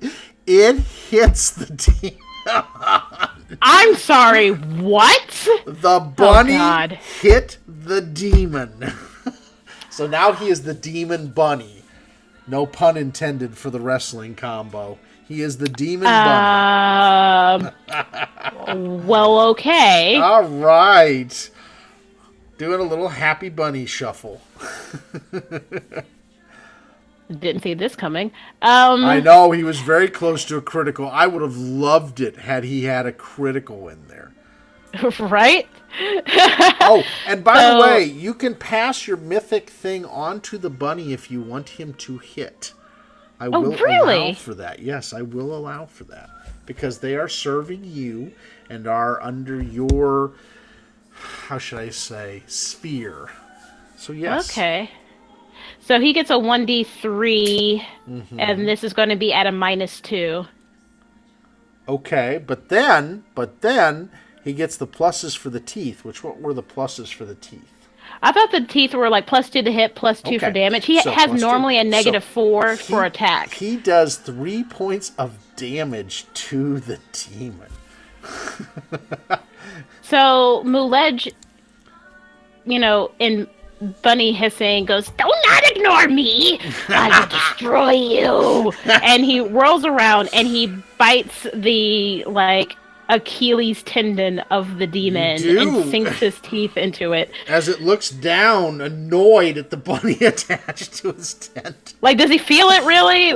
Oh yeah, just enough. I mean, it's like it'd be like annoying somebody poked a needle into like a mosquito bite? Yes, yeah. Exactly. It's the annoyance. Yeah. Yes, it is a priceless moment. Muledge actually hit a demon. This is a disturbing time. I want everyone to be terrified. Yes, his ego. You can add an extra +1 to any will saves throughout the rest of the day against fear effects because he is Lord. no longer frightened of such things. Oh God. Okay. So keep that in mind. That extra +1 for those will saves. Muledge is now the fearless. Oh, it hurts. It really hurts. I know, right? Exactly. Yes, boss. Yes, the bunny bit me, and that was the final icing to the cake of why I couldn't stay in the battle longer. Well, I think the question's going to be, so was it a giant rabbit? No, it was a normal sized rabbit. But it had these teeth. Yeah, it's a little fluffy white bunny attached to my tendon. Oh, it hurts. All right, so now it is the Nuckalevee's turn. All right, so the one that got damaged by... Yeah, that's... Yes, Ragni's. All right, so the Ragni one. All right, let's go to the Nuckalevee rolls. Where are they? There they are. Okay, so they get... They don't, do they? Yeah, they do. Holy crap. Nuckalevee are nasty with how many hits they can do. All right, AC 26. Here we go. And, all right. So I'll just have to go through how many attacks. How do they get? They get 5, I think. 1, 2, 3, 4, 5. Actually, yeah. All right. So 5.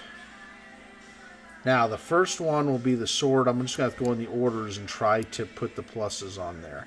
All right, the first one's a 14, and he gets 14 on that, so that's a 28. The second one's a 25, which is a miss. Then a 28, a 30, and a 30. With 2 possible crits on you, Ragni. So, let's do the ones that aren't the crits first. Yeah, I know. They're nasty. The Nuckalevees. They don't do massive amounts of damage, but what they do is no fun. You guys hit them before, remember, and didn't get a lot of attacks from them. So, alright, this one is +9. So 16 off of your unpermanent hit points. So that comes off of there, so then there's 16 of those left. And then the next one is no hit because it was a sword. Then it is the hooves, which are 1d6 plus 3. So this will be 2d6 plus 6. And then I need you to make a fortitude save for me. So it's 17. So you finally take 1 point out of your regular hit points. Because they knock down out of your temporary. Okay, so make for me, yeah. Okay, you're fine.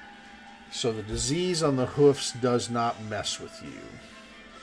And then the bite is 1d8 plus 3. All right. here we go. 8 plus 3, so 5 points there. And then final one is the tresses. And you need to make for me a will save from the tresses because they have a staggering touch. If you make the save, it's a DC 23, you're fine. Will save. Oh, that's right. Ew, that's right. 4 on the roll. So that would take care. So you only took 1 hit point from the bite. Yeah, on each of the rolls. So we are now just... Ooh, that's not good. All right, so you are staggered for the next round. All right, and so staggered condition basically is... Let me go up here. All right, so staggered. I'll put the staggered on you here. Hang on here. Gotta make sure I do your right amounts on your hit points. So staggered.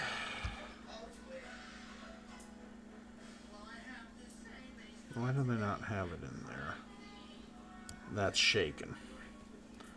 Same thing as staggered. Alright. So that's what it does to you with that. It is... Shaken is basically... Oops.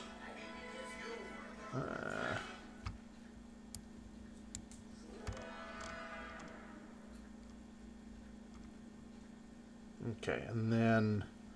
So the only real damage you're going to take is the 2d6 plus or minus 1. So this will be the only damage that you really take in the whole thing after you lose your things. So you only took 5 points of damage at a succession of all those hits. You only took 5. So that's a good thing. Your damage resistance plus your extra hit points did awesome. So you only are damaged 5 points out of everything. Yes, because I went back and kind of reduced the things out of there. Because you would have been more. You would have been like 12 hit points or 13 hit points of damage. So I went back and kind of went through it. So you should be okay. So that means you're only at 202 hit points, but that's fine. You got much more you can take. Alright, so this one's going to go 1, 2, 3, 4, 5. So it'll get 1 attack on you. And then Remily will go here. And then this one will come in towards Max, which will have 1 attack. And then this one will hang back here. Yes. What's up? Can you pick me in there too?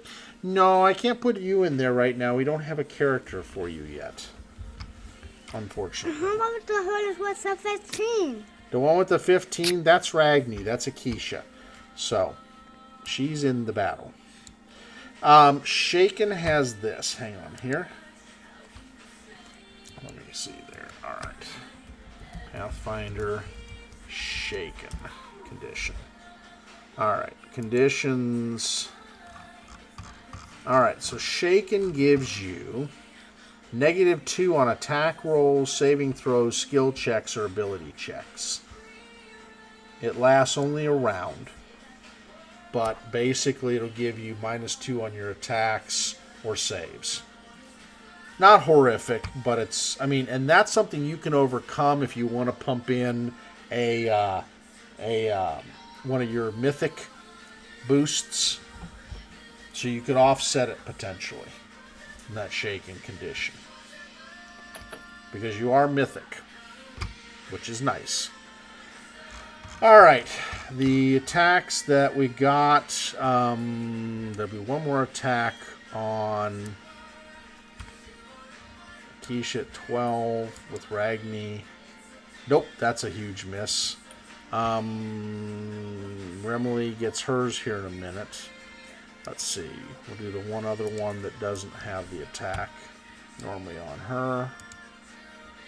Nope, that's a miss. And then the Painman 1 attack. Painman, this is plus. Let's see, what is it, 11 on that? Let's make sure. Nope, that's the demon there. Where's the other one? There it is. This one is plus 14 to hit you. So does a 29 hit Painman? I think so, yeah. Okay, so it's only a D8 plus 9 on you. Alright, let's do this. D8 plus 9. So does 15 points of damage to you, if you want to adjust and put that in the damage column. If it lets you. If it doesn't, I'll do it.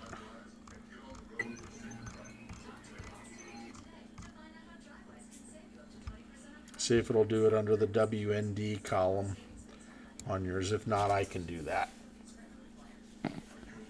That's not letting me. Alright, so just put the 15 in there. Alright.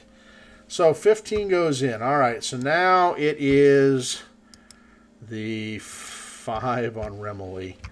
Alright, Remily. This ought to be fun. Alright, so the first one got us a natural 20 and a natural 20.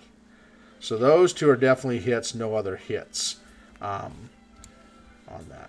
Nikisha, I gave you a respite because I didn't roll on those 19s to confirm, so I'll just hold off on that. That's my error. These, however, with Remily, oh god. So the 16 plus 14 is 30. Does that hit her? I don't think so. Nope, 35. So they're just two regular hits. So one is from the tresses and one is from the sword. Not fun. Not even a little bit fun. Alright. Oh, I'm sorry. I said don't worry about the 19s. Normally I would confirm on them, but I kind of let it go by, so I'm not too worried about confirming whether I critical on you or not with the creatures. That's kind of my mishap, so I'm not going to worry about it. Okay, so 37 for her. And then the other one was just a regular hit. So 2d6 plus 3. Let's see if Remily will be staggered. So that's 12 points to her. Alright. So 12 more to Remily. So it puts her at 49 down. And let's make her saving throw. And that's against a will save. So she gets a 4 or better on the will save. She's fine. Yep, she's fine. Not staggered. Alright. So, that takes us to the top of the order and Painman. Alright, I'm going to have to switch over to my knife, I guess. Yep. That's one action.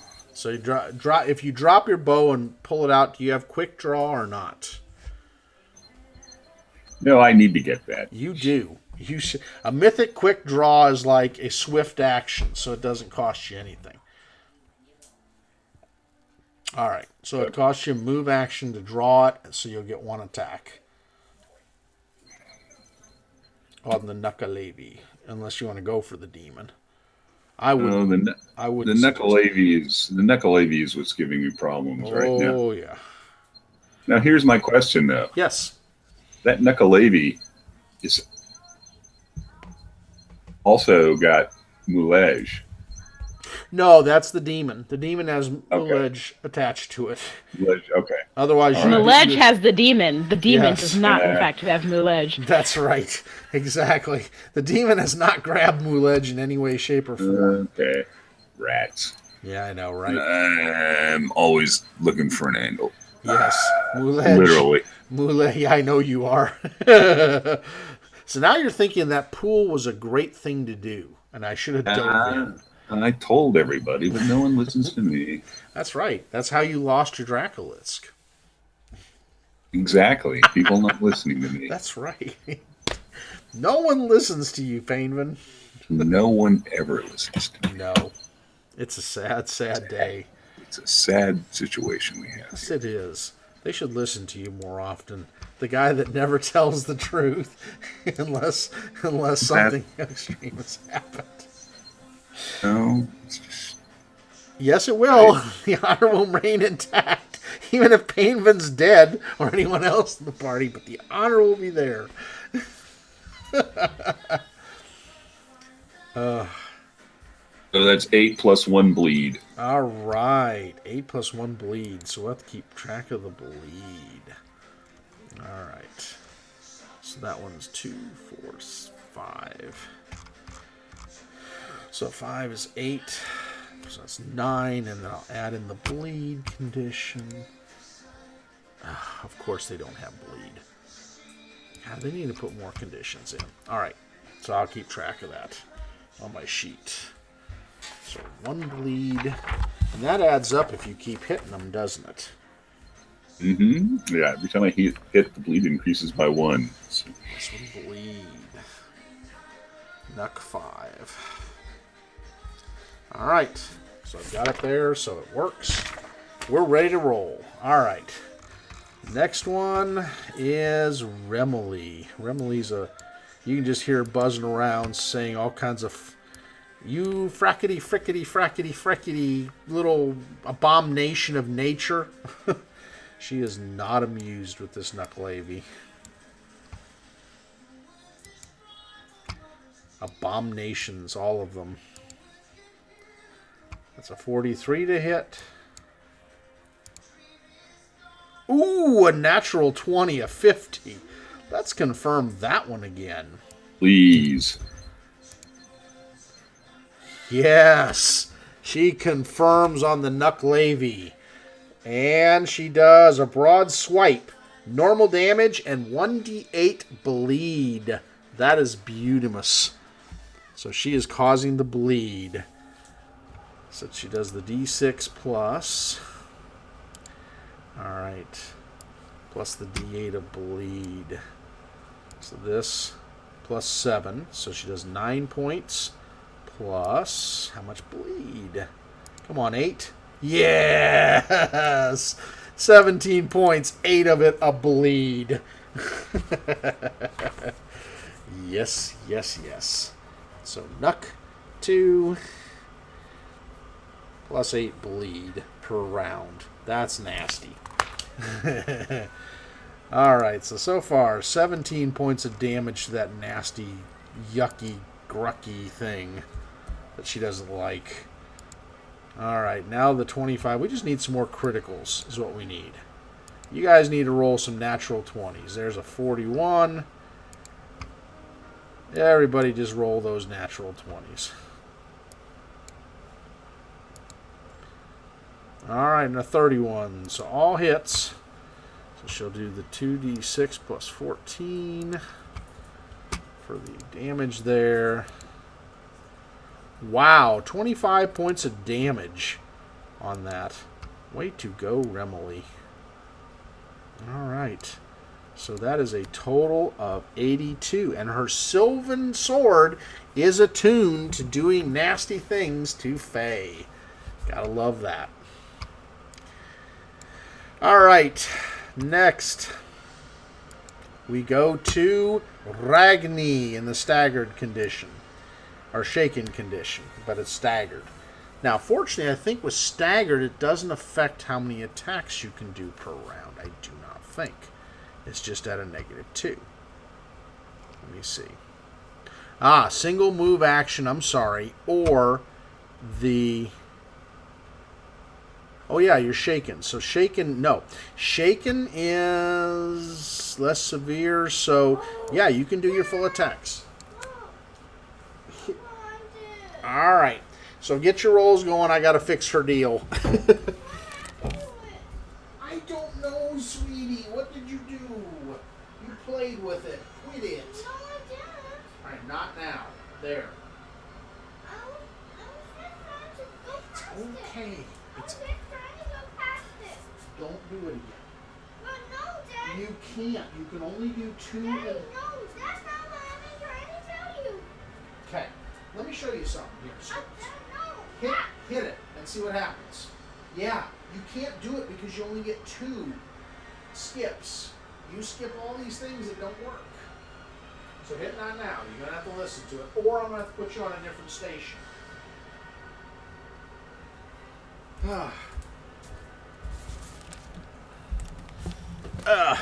Sorry. Child does not understand the greatness of Pandora. 33 will hit. 30 will hit. Actually, now does those include your -2? If not, I can... That'd be a 31, 28, 28. You would still hit. All right. So, if that includes that, then you hit all sets of times. You're good. And after this round, I'll take off your thing. Let me do that. All right.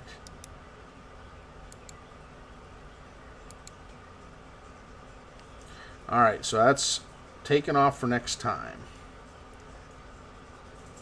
Oh, no, don't delete her out of there. Come back.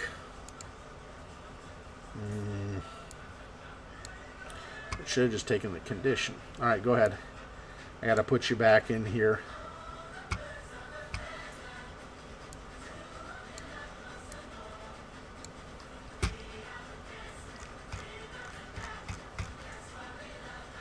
Wow. You are doing some serious nastiness.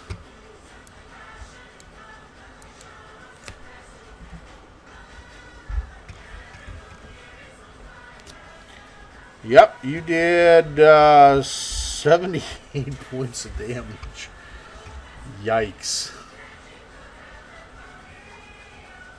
Yeah, that's true. So that is 85. 85, yeah. All right.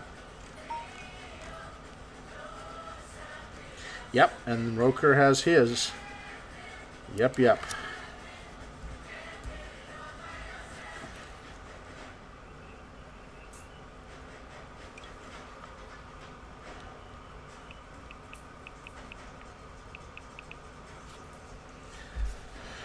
All right. Biting hooves. Go for it, Roker.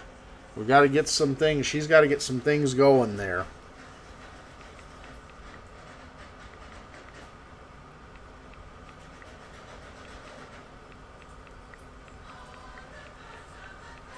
So I was responding back to Kim real quick.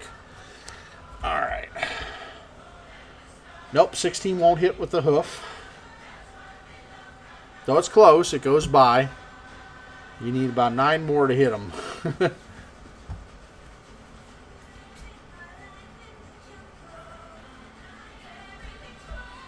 And their AC is 25. Nope, 9 will not hit.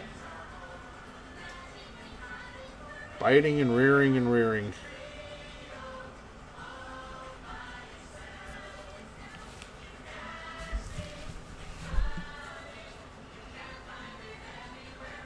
All right. It looks very rough. You didn't your sword, again, unless it's cold iron, doesn't do as much damage, but your damage was devastating. So, yeah, you did. It looks like you probably did somewhere around 50 points of pass-through damage to it, which puts it in a really rough state. Another round like that one, and you figure this thing will be sinking. Yeah, exactly. There's pools of sludge in the water from where the wounds you've inflicted upon it. It is not good. And we're moving to Serena, who's still doing her thing to help you out, or whoever out here. You're still doing that, right? I'm going to drop it for this turn. Okay. It's definitely something to do like before combat. Yeah. I just didn't realize it was. It's okay. It's too risky. Okay. I know. So, she was content to do that until she saw her insane rabbit,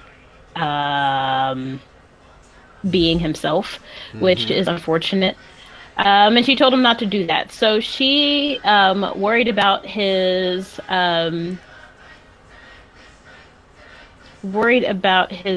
safety, is going to cast Remember, you had a deadly spell you used at one time that if you overcome Yeah. SR, will affect these creatures.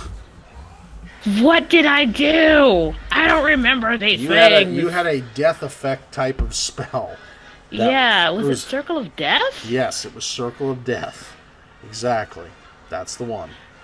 Yeah, I'm trying to think, can I cast it without hitting the people I care about? Yeah. Well, let's see. Let's take a look, shall we? All right. So we will go to Circle of Death. Yeah, the range of it is a 40-foot radius burst, so I don't think that I can. Oh, heck. Let them all save. Let them save. Yep, Fortitude negates spell resistance. Circle of Death forces the life out of living creatures, killing them instantly. The spell slays 1d4 worth of living creatures per caster level. So, what level are you? 16? Yeah. So do the d4. Now, if this is a mythic one, did you take the mythic version of it? I did not. Oh, you should have. It's a d6 per caster level of hit dice. So you could have this is one that I had before level 16. I think I'm gonna cast Eye Bite. Oh, I can do Slay Living. I can do that. Yeah, do Slay Living. That's a because they're considered demons are considered living. They live in their own plane. So. Yep, you do. I will move back over to the demon. I will scream, "What did you know?" And I will try to cast Slay Living on the demon that my rabbit thinks is a good idea to bite. Yes, because he's touching. Don't you love that power? Not sure if I get a flanking bonus for the rabbit. Yeah, you get a flanking bonus for the rabbit. Yeah, because he's attacking. He's gnawing off it. Let us revel on how ridiculous this is. This is awesome. This is why you have familiars. Familiars are amazing when used properly. Oh, I love it. All right. So, let's see. You do the melee the touch. target Holy hits. crap! This is 20 on touch. Oh, yeah. You hit him a touch of 9, so you're not missing. Muledge goes snark right back into it. And he's laughing with glee. Die. That's what he says. He's lost all. He is slavering at the mouth, foaming. He has lost everything. Love and life. Your little buddy. 1, 2, 3, 4, it's got 5, the DM's 6. touch on it, but yeah. 1, 2, 3, 4, 5, all right, 6, 7, 8, 9, 10, he must take 11, an 12. SR. So roll to overcome his SR. Because this is the damage you definitely want to do to him. Plus... Oh, I got it. Oh, hold on. Let me overcome SR. That was the... That's all right. That was going to be the damage roll. And the 16th... Yeah, that's beautiful. God. I know, right? Okay. And then to overcome SR... Oh, and don't forget to add his bite in there. He does a 1d3 plus, or up to 3 points of damage. I'll just say he does the 3 points. So it'll be 53 points. Oh, I love it. Oh, no! Yeah. You did. Can I get a... Wait. I think I have something that yes, will reroll. You Boost do. It. Boost it. Boost it. Boost. I think I have a luck thing. If you do, that's great. If not, you got the boost from being mythic.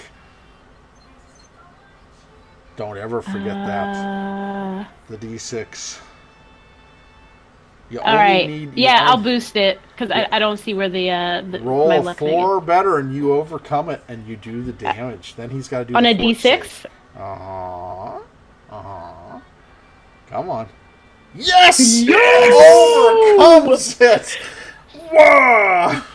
So she right. rushes over to the demon, screaming Muledge no, and her entire arm is covered in this black flame that seems to both absorb light and be difficult to look at because of like it's sucking, almost like sucking the light out of your eyes.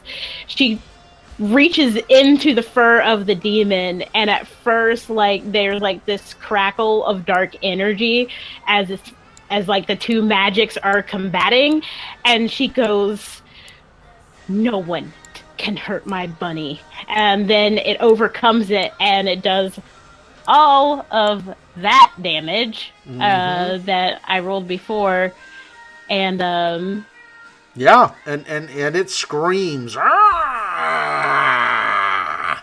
in anger as it just basically lights up in dark energy, which normally you would think would not hurt a demon, but because of where you're bringing it from, it does. And it's just like it's death. And he is not amused anymore. Whoever this demonic soul is now focused eyeball lock on you. Even though Damien Maledge is going to do 3 damage, apparently. Yes. Oh no, he's got to roll for attack. That's all right. The touch attack, if he succeeds that touch attack doing that spell, he's literally, I'll give him the locking on. Because he'd have to. Otherwise, yeah. So Serena cast the spell, and she did the attack. So Maledge just needs to make a normal attack. Mm-hmm. Nice. Well, 15, unless it's a touch attack. It is not. He's biting. Yes, does. Yeah. Nope, he does not. Bummer. All right, so now it's demon time. Now the demon is mad. Come at me, bro. Mad. I mean... he is like, all right, we want to play this game, do we? So, these are plus 21 on these. Hang on here. Let's see. All right, so 21, that's a 33. And that's a 19, which fortunately his claws do not. They need a natural 20. So that would be a 40 and a 33 for his claws. Does he hit you? Yes. All right. So he does to you a total of 23 points of damage from claws. Ow, myself. Not a happy camper, is he? So if you can adjust it, great. If you can't, I'll adjust it on there. Let me know. On the wounds. Do I do it in the combat tracker, or do I do it... Yeah, you do it in the combat tracker under WMD. Oh, okay. Just put 23 there. No, it won't let me. All right. God, why is it not letting you guys? This is irritating to me now. That's not doing it. Okay, Painman, no problem, Max. All right, so now we are to Damon Azrael. Damien is not happy that this demon hurt a woman, even though the woman has spurned his things. He is not amused at this point. So, Damien now will go crazy on the thing. Because, yes, he's a bit of a lech. He is a bit of a pain. But he is a good guy. So, he is going to try to disintegrate the creature. Because it's focused on you right now. Without a doubt. So, alright, let's look at disintegrate. I love that spell. It's such a beautiful spell. Alright. It is fortitude, spell resistance, duration is instantaneous. It does 2d6 per caster level. So this can do up to 32 d6 of damage to it. Got to love Damon Azrael. Alright, Damon. First, let's do this. We're going to roll the 20. And then if we have to, we will roll the d6 boost to overcome. Oh, no, that overcomes. That's a 29. So now everybody gets to see the purty things that can happen when Damon Azrael gets upset. All right. And then we're going to do another. Whoops, no, I do not want that. I want this. There we go. So far he's done 71 points of damage plus 12 more. All right, so 71 plus this. He does 103 plus one more, or two more of these. 103. Ah, he does 112 points of damage if it does not make its saving throw. And its DC it's got to make is a 28. Plus 12 on this. We'll see if it makes it. Nope, a 23. So it takes 112 points of damage. You see this demon just scream, ah, as he turns into a vaporous green mist and has taken 170 points of damage, disintegrating it out of existence. And Damien just says, you know I wouldn't have let that thing touch you. And that's where he leaves it. Which shakes the Nuckalevee a little bit. They're not too happy to see their ally go down. Serena breathes a sigh of relief, and she looks, at her Muledge, who is being triumphant. He's basically doing bunny Super Bowl dance. Yep. The disintegrate's nasty. When you see it go out of fingertips, it's like a green misty ray that goes out. So yes, Damien can be quite nasty when he is provoked. And now Serena and Muledge are kind of freed up a little bit to attack the others in the ranks. Alright. It's Buyan Nuckalevee time. Yes. Yes, you must. You must do these things. Alright, so we do 5 and 5. Alright, what are these right here? So, natural 20 will hit Ragni. The 24 won't, the 26 does, the 4 doesn't, and the 14 doesn't. So, you only get 2 hits. Let's see if the one confirms as a critical, though. That would be nasty. That'd be a 26, so he confirms his critical on you, Ragni. Unfortunately. And it's a gut slash. Double damage plus 1d4 bleed, and target cannot swallow whole. So anything that you are eating, it has to be like a liquid form type of nastiness. Alright. So don't worry about it, girl. I got you. Yeah. Alright, so this will be 3d8 plus 27 damage to you for the critical. Alright, so that's 15 and 27 is 42 points of damage, but it's minus 4, so it's only 38 points of damage.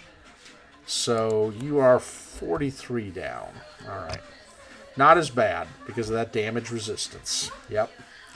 Alright, so we'll do the other one, see if it hits you, because you and Remley have got a lot of these critters on you. Let's see, that one will be a 29. 23 won't. That 16 will be the 16, but the 14. So it is going to be, let's get rid of this one off there. It is going to be the hooves. So make me another save, fortitude versus disease. 23. Yes, you are. Alright, so these will be the hits. Alright, we'll just do one.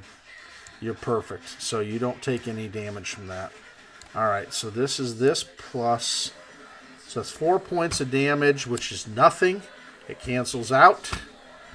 And then these, I'll roll them individually just to make sure. All right. That's the nice thing. All right, so on that one, it only does 5 points of damage. And then this one is the other one. And 5 points. So what would have been 20 points, you only take 10 points of damage. So you're doing good. Actually, no, 12 points of damage. So you only have taken 55 points out of a whole lot of nasty hits. So she's doing quite well right now. Now Remily has to roll really good. Nope. Well, actually, no. No, let me see. What's her armor class? All right, let's go back there. Nope, not a hit. It's a good thing. Her things, yeah, they are. A little pixie. Who'd have thought a little pixie can be that tough? No. And what's that last one? Would it be a hit? No, none of them are hits. The tresses don't even hit. So, Remley gets hit 0 times. Now for Painvin. Are you ready for the Painvin? No. Miss. The point is, if you get your armor class good in your dex, that 20 will probably hit if I can confirm it being a critical. The next closest is a 25, which I don't think hits you, does it? Yeah, 25 hits. Oh, yeah, okay. So there'll be Barely. one. So I just got to confirm one to see if it's a critical on you. No, you don't. Yeah, I do. You guys do massive criticals. I got to confirm them too. Oh, no. He couldn't critical you if he had the time of day and the place. Not at all.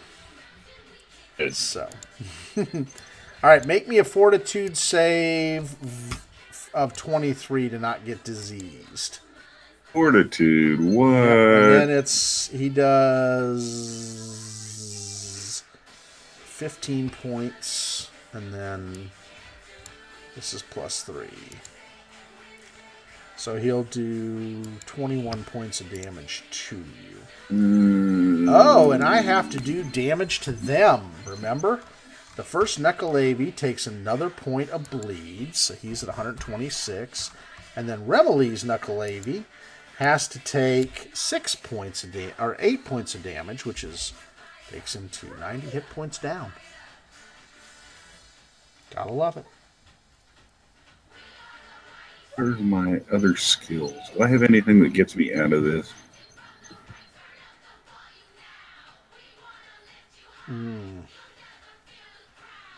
Oh, you do. You have the pass the good blow. You can pass the good blow on to one of his friends. I'm not going to do that. I'm going.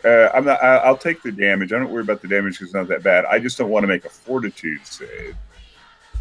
I will use my twist away, which gives you your dex save. This makes my dex reflex save. I remember you have. So I have to roll a what to escape it? You have to 23. So if you don't do that with your dex, that's on you. Oh, I can't possibly fail.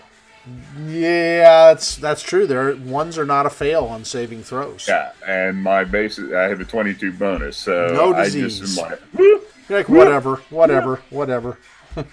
Moving away. All right, good job, Painvin. And I think that's the other one is moving inwards, and we'll get one attack, and we'll go after Damien Azrael for his one attack. All right. I love minions. They need to have a third minion movie. I swear. I like Steve Carell, but he is not as funny as the minions. All right, so that's a 28 on Damien, which abso-freaking-lutely hits. I might as well just confirm that every hit on Damien's going to be a hit. Because unfortunately, he runs around bare-chested, showing the ladies. Well, you could conceivably roll a 1. Yeah, I could. So he'll take 14. Fabio will take 14 points of damage. Fabio needs to use mage armor, is what he needs to use. All right, so he's taken 60 points of damage. Damien's not wanting to be in the front anymore. All right, and that takes us through the Nuckalevies and puts us back to Painvin. Bring on the pain, Painvin. Yeah. Unfortunately, I'm in the nightmare's position. I'm not flanking this game thing. No. But you could be. You just have to roll behind and do your normal acrobatics roll to get behind. Yeah. And let's see, an That's what I'll have to do. acrobatics to flank, you'd have to do a 20 because the two are so close together. But you can do it. Roll a 20. Yeah, on an acrobatics. You should be able to do that in your sleep. 30, yeah, exactly. You went from where is he to back here. So now Serena is facing it, but that's okay. You're where you're most dangerous. Yeah. So now I'll do my attack. So sorry, Serena, you will have this Nuckalevee looking at you, but that's okay. Painvin's behind you. It's going to be All the bros come at me. That's right. It's going to be a very badly wounded Oh, Nuckalevee. yeah. The Nuckalevee is going to take some serious hurt. The 41 hits. No problem. Oh. Let's see. So for damage, I do 4. Yep, this is going to be the coup de grace move. And So you that's bleed. 6. Yeah, it takes 2 bleed this turn. Okay, so 2 bleed. All right, so that's on number 5. Nuck. 5. Bleed. 2. Okay. It all adds up to what? 41? Oh, what did 41 to hit, 41 points of damage. I like it. He doesn't like it. Or it doesn't. I don't know if it has. I don't know if Nuckalevies have a sex. I don't think they do. They kind of look like women at times, but they're not. They're a sexless fae. They just look nasty. All right. Any more Painvin? Nope. Next round because you had to do the move. Yeah, I did. But that's okay. Did a move and an attack. Yeah. All right, so that takes us then to Remily. Remily's not in a good mood. She gives her war cry. Eat steel. Or actually, iron.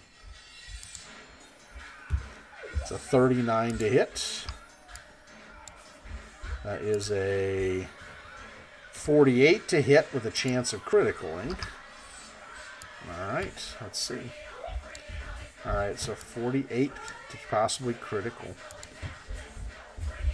Oh, yeah, it hits it. All right. Let's see what we can devastate. Oh, wait a minute. I grabbed the wrong one. Sorry. 25 is what I got to do. Got to remember to grab it out of the stat things. All right, so 29 will hit because a 25 hits these. All right, and the last one. Nope, the 22 won't. So the first one is a d6 plus 7. All right. So that's 12 points to the first. All right. Where is it? 102 so far on that one. And now the critical.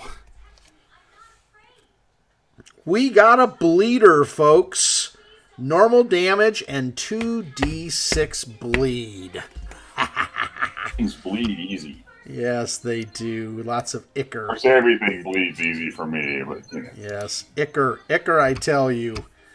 And this plus 27 on that hit. So that is actually 21. So that's 34. All right, so that's 34. 136 points. And then the 2d6 bleed. Come bleed. Only 3 bleed. That sucks. All right, so number 2 is that plus the 8. Ooh. So 3 plus 8 is 11, so it'll take 11. Ooh, it is looking ickery bad. And then the last one of her hits, this +7, and it'll end the round of bleeding with her. All right, so that is 11 more points. And it drops into the water in a bloody Icarus little nasty. So, all right. Nuck dead. All righty. So now we are to... Let's see who's on the combat tracker. Ragni, and you are not staggered in any way, shape, or form. Go for it, Ragni. With Remily as an inspiration, that ought to let you drop that one. You need about 3 criticals right about now. 3 19s or 20s just in a row. Yeah, let's do those 40 hits and get a couple crits on it. You just need one of those massive rounds. And believe me, folks, unless you're going to join into another battle, you might as well burn your mythics as a piece of advice. Burn them if you got them.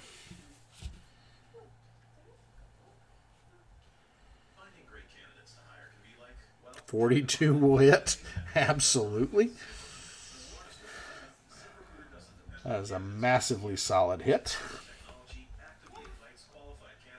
40 will absolutely hit. Get a crit. I want to see a head go flying off. I want to see a head go flying. She may. She's damaged this one enough. Last one. Nope. She got 2 solid hits, though, and this may end its being. Come here, buddy. Oh, wow. Yeah, mine was around earlier. My behemoth. 36 points ends the existence of this poor Nuckalevee as it just kind of sinks into the water, making an Icarus little mess. Ragni once again has slaughtered another opponent. Yes, now for the totems and Roker on the other one, which actually it should be a little closer. So go ahead, slice and dice. Poor Nuckalevies. They don't even know what's hit them. And one of them got hit pretty good.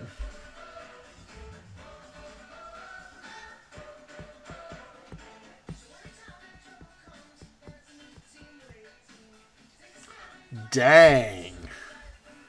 All right, that's a solid 8 points. I love those kind of rolls for the totems. That's right. Those totems were a little bit irritated at the Fae. They do not like Fae. And that would be close. So close. If you want to do a little bump, it would allow them to hit. Bump it. Bump it with a trumpet. Yes. Roll that other d6 and add it. You might as well do your mythic bumps for... And these are kind of your mount's own little deal. Yes. Burn it and churn it. And see if you can do it. Yep, D6. And add it to that roll. Yep, churn and burn. Hits solidly for Roker. She is angry.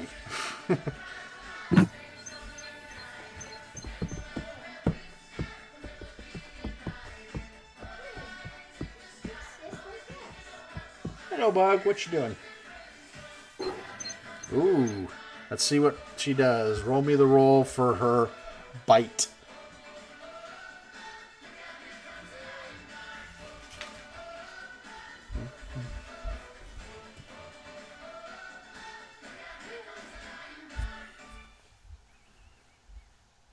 Okay. Okay, so it does basically 4 points. That's okay. All right. Next roll. Because a 1 divided by 2 and then you round down is 0. Unfortunately, Pathfinder rounds down on their rolls. Nope. And even with the bump, it won't do it. That's okay. You guys, you did 12 points to a new one, so don't feel bad. All right. Let's see who we got to now. We are now at Serena. Serena. Okay. I guess. Let's do. Just remember AOs because they'll have reach. So if you're going to do a Yeah. spell, you just got to be careful. Yeah, who's looking the most hurt? The most hurt is probably Ragni or Remily. Okay. No, actually, I'm sorry, Damien. No, it's going to be Damien. Yeah. Damien is hurting. He's 60 points down. All right, then I'm going to go over to him and I'm going to cure critical wounds on him. All right, so if you step back a little bit, come here, Damien. She needs to go here. It just doesn't let me adjust them where I want to adjust them. Oh well. I'm going to have to move you up here behind him, even though you're not on the cliff. You're behind him enough.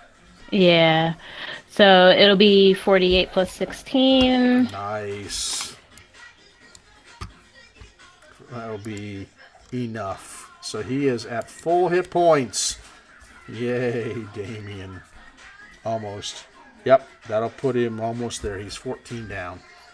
That's Nice. okay. He's in a much better place. Yeah. He's gone. So Move Ledge is going to try to flank the Nuckalevee that Painvin is fighting. all right. Bite. And he is... Yes, he is not well, but he is very brave. It's kind of what he does. Nice. Nice, nice, nice. Does that So- hit? No, it doesn't. But but you could boost it and it could hit. Oh, you know you wanna. You know you wanna. Damn. Ah, so close. He kind of gets a little bit dang. into it, but he can't bite through the fiber. He just, Yeah. He viciously tears off a bit of seaweed. Yes, in his mind, he has wounded it again in his lather. You'll have to come up with a war cry for the bunny. He'd be like, He hit Gotta it. love It would have provoked my attack of opportunity. All right. Oh. So now, Damien Azrael. Damien will provoke the attack of opportunity to do the death and devastation. I know him. He normally likes to escape, but there's a lady in the presence that he would just not allow this creature to devastate. It's just not in his bloodstream. So let's look at what he's going to do in retaliation. I love Damien. He can be such a devastating weapon of spell casting. It'll be sad the next campaign when we don't have that. Let's see, Planner Binding. Oh, and yet I'm sure he'll be a call for character. Oh yeah. Oh, he's going for flesh to stone, and it's going to have to make its saving throw. Let's see, what is its fort save? It's only plus 11. 27 will not make the save. The creature is now stone in front of him. It is a stone statue. Feel so So I'm going to do it upside down. So upside down will indicate something. Everybody must get stoned. Now it's It's 420 somewhere. yes. God, you guys. The fact that you know this scares me. Welcome to the internet. Oh. Your tour guide will be here shortly. Yeah. All right. So he does not do the AO before Damien strikes him, even though that would be just enough to hit. No, it actually would not. It is one below what it needs. So it is stoned. Literally. Cheech and Chong. All right. So number 3. Number 3 is stoned. He had some damage to him. All right. So, now we go to the Nuckalevee. Fortunately, there's only a few per. So this is on Ragni. Let's see, a 12, 26 will hit. The 2 won't. The 30 will hit. The 16 won't. And the 25 won't. So 1 chance at a critical on a hoof. Only 1. And it will get to confirm a critical on you, Ragni. God. This has been a day of critical. Spun around. Normal damage and target is flat-footed for a round. So you're going to lose your dex next round. And it's just normal damage, fortunately. So it only does 2d6 plus 6. Yeah. Alright, so it does only plus 2 because of your damage reduction. So it'll only do 13 points of damage to you, which puts you at 68 down. Do me a favor, make a save for disease on the fort. And then it does a d8 plus 9, but it'll only be a d8 plus 5. You made it, no problem, on the dot. Alright, so plus 5 on this one instead of the plus 9 because you have damage resistance. So 7 points more. So you are at 75 down and going strong. That doesn't even phase you. You're just like, whatever, bring it on. I'm going to beat you out of existence this next round. Alright, so Remily. God, this will be all 20s, right? Nope, but we have 120 in there, and that 20 will possibly hit her. Alright, we like it. Bring it on. She just kind of wipes the blood off of her brow. Yeah. Is the best side tank. Exactly. You are the tank. It is hilarious that Remily is the tank. Yeah, I know, right? How did she become that? I don't even know. I think it's because of her... Actually, Ragni is the tank, too. We have 2 tanks. I know, we do. So she takes... The light tank and the medium tank. So she's now 56 down. It's not even bothering her. And she's got to make the save. I know, right? Alright, so the save for Rem is what? Alright, come here, Remily. Boom. Alright. So save versus fort. Her fort is plus 13. So she just needs to roll a 10 or better. And she is golden. Of course she doesn't. So now she's diseased. Yeah. What kind of disease does it give her? Alright, so disease. Mild cold. Yeah, exactly. The breath weapons, morale, treasure. Alright, spell-like abilities. It's not a spell-like. Or... Oh! Let's see. Alright, where's the disease? Usable for every 1 to 4 rounds, but where's the disease? You don't tell me what the disease is. Alright, I have to look it up on the Nuckalevee out here. Nuckalevee. Alright. Let's see, Pathfinder. It's funny, all these legendary creatures. Alright. Nuckalevees do what kind of disease? Mortasheen.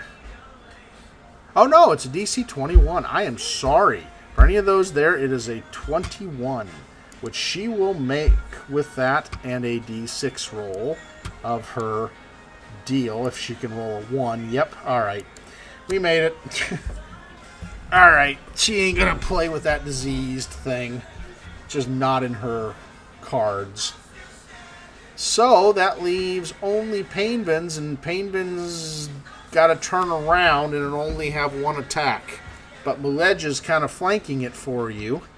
So You should be good. This plus 14, and you should get missed. 27 hits you? Yeah. No.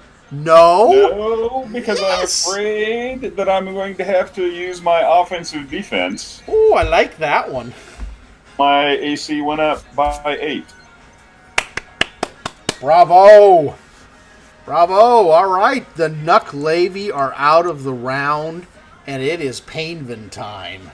Painvin, are you going to do another roll and attack from behind? I don't have to do a roll and attack from behind because it is flanked by By Muledge. Muledge, that's right. Muledge the bunny. The bunny of destruction that was hanging on to it. These small. You better save this thing from the demon bunny. The demon That bunny. is so not my intent. Oh, it hurts. Does that hit? That will absolutely frickin' hit so hard that the thing don't even know which week it's in. That's good to know. So here comes. Everyone, we have had 4 criticals today. That have confirmed. We've had more than that. So that's 9 and not much. You just disintegrated a demon and you turned whatever they are. Nuckalevee to stone. Nuckalevee into stone. But other than that, you'll have to recap. Let him know it'll be on YouTube recap, and he's gonna have to hop in and see it. so that's 5 plus 3 bleed. All of this much fun.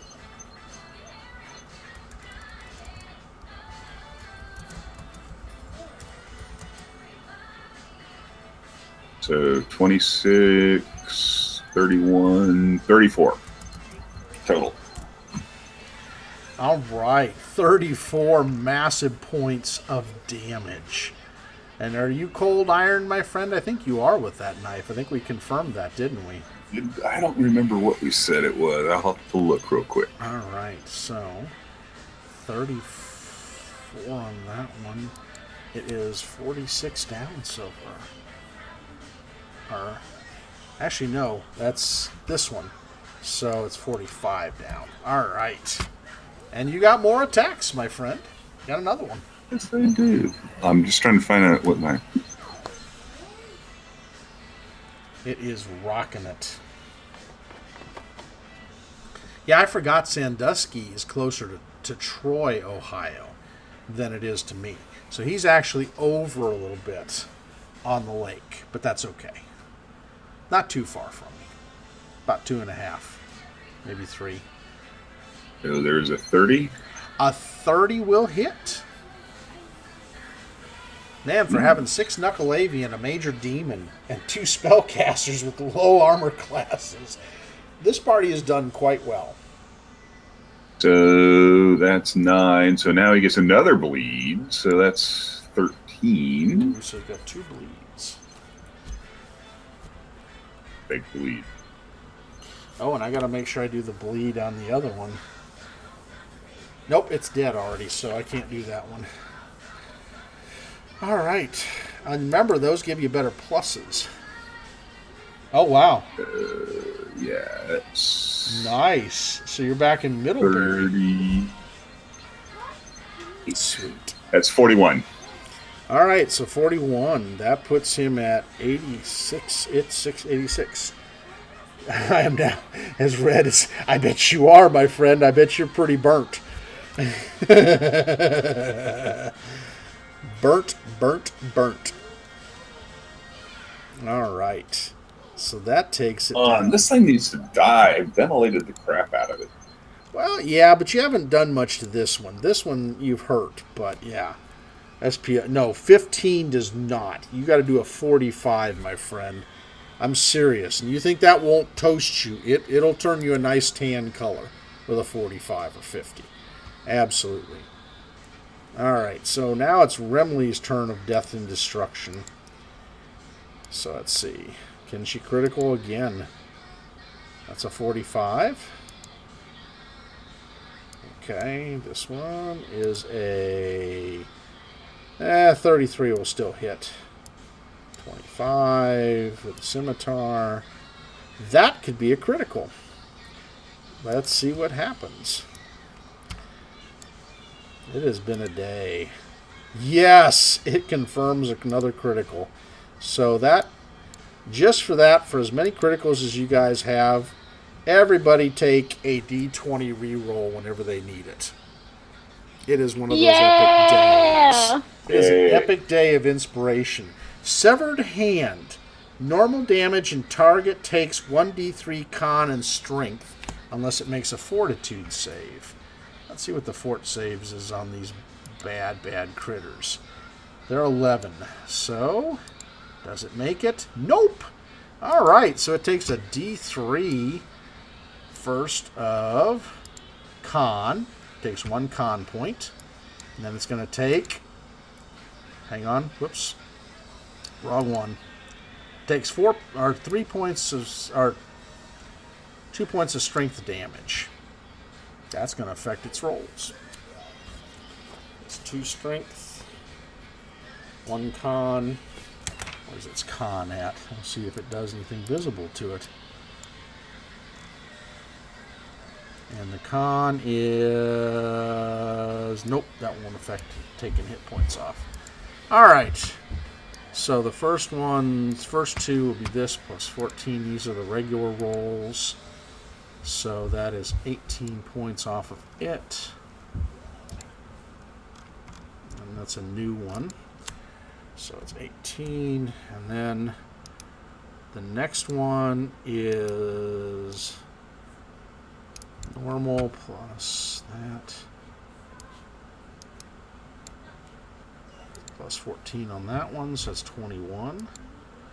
Alright, and that's all Remley does this round. She missed on her other two. Okay, we are now down to Ragni the Barbarian. Forget Conan, forget Red Sonja, there is Ragni. And she is leaving a mark on this world that no one else will be able to leave.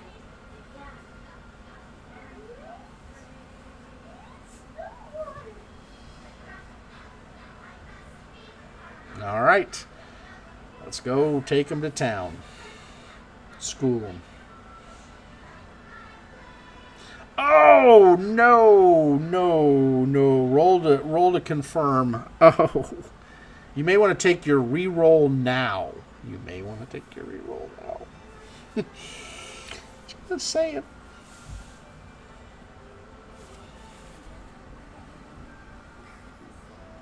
All right. We're going to take a reroll. Great timing. There you go. That's a solid hit. It's like a rewind of the tape and a replay.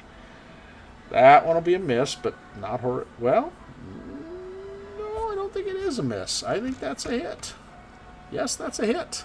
Even with a 2, your second roll hit. Next. 3 hits. And finally...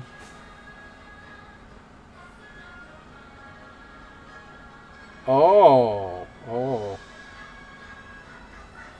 Is yours a 19-20 critical or an 18-19-20 critical?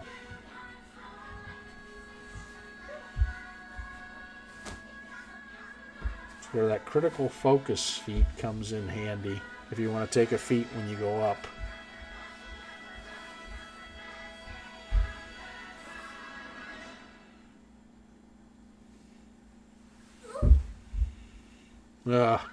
Yes, next time, take the critical focus feat. That'll bump it to where you do 18, 19, 20 as your criticals. Go for it. You got all hits. So just do that devastating block of damage.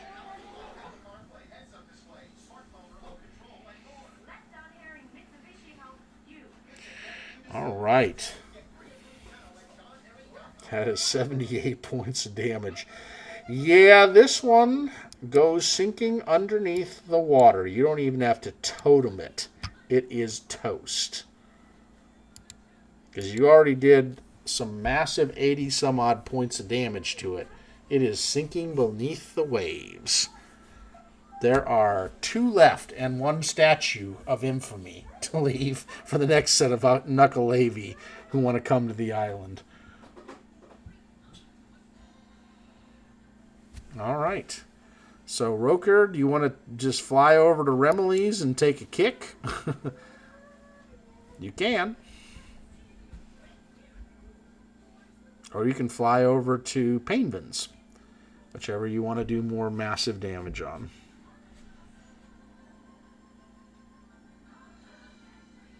Yep, you sure can. It's within that 10 feet, so absolutely you can. So you can do that, and one from Roker, a bite, and see if you can hit. Payman's got his under control.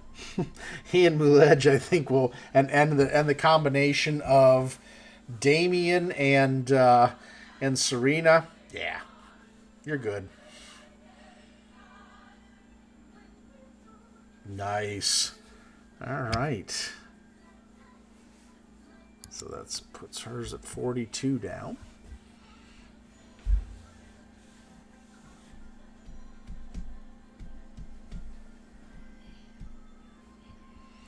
Bite. Bite, bite, bite, bite.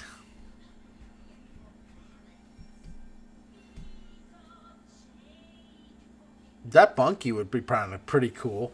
That way when it comes up and hits something, it just slaps it. Almost like the Capuchin does out of the Night at the Museum. Oh!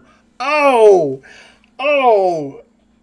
That was a massive natural. Roker, being inspired by her companion, Ragni, decided to take it to him. Let's go for a confirm and be using that dice 6 with that confirm. Oh, yes. Yes, yes. Oh, roll the die 6 to confirm. Nope. Ah! All right, so just a solid hit. Dang it. That would have been just epic. The horse sends them to the netherworld. Do your damage, Ragni. Do your damage. Yeah, it would have been. Yeah. All right, so it does. Yeah, it does what? 6 points of damage. That's massive. That'll hurt. Okay, now we are to Serena. Come on, Serena. We all know that this is really just Maledge's turn. Yes. So You can inflict some serious wounds. I sure could. It might be better if the rabbit does it. So she's going to go over to Muledge and give him. And is he still flanking the Nuckalevee with Painvin? Oh yeah. Oh yeah. Okay. Yeah, she's going to give him.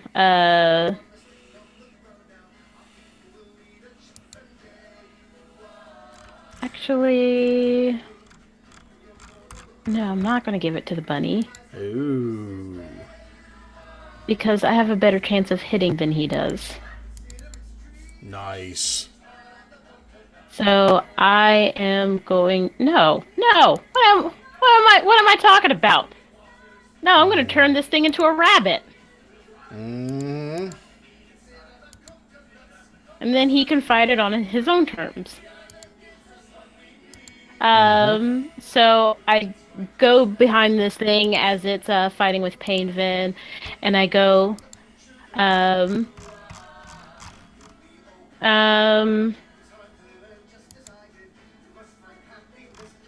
be something changed, be something less harmful. Ooh. Be something better than yourself. And she is going to. So it's a DC 21 Fortitude to negate. Ooh, DC 41. That 21. or 21. 21. Okay, let's see. All right, so it needs a 10 or better. Yes, it negates. Darn it! But it would have been epic. It would have been really cool because then Milej would have like went ham on that. Oh yes. All right, so Milej is going to Bite. try to bite. Ooh, getting closer. He still thinks he's gnawing on the seaweed that is the creature. In his mind, he is still devastating this Nuckalevee. Yeah, he's a terrifying creature. All right, Damien Azrael. What spell? Now you have cast today. Disintegrate, Stone to Flesh, and what was the other one I had him do? Disintegrate, Stone to Flesh, and hang on here, I can tell you. There's one other one I had him go at. Because he's right in that area, I can tell you. All right. Banishment. So he did Banishment, Stone to Flesh, and Disintegrate. You could do another Disintegrate. The Disintegrates tend to do pretty darn good, my friend. So.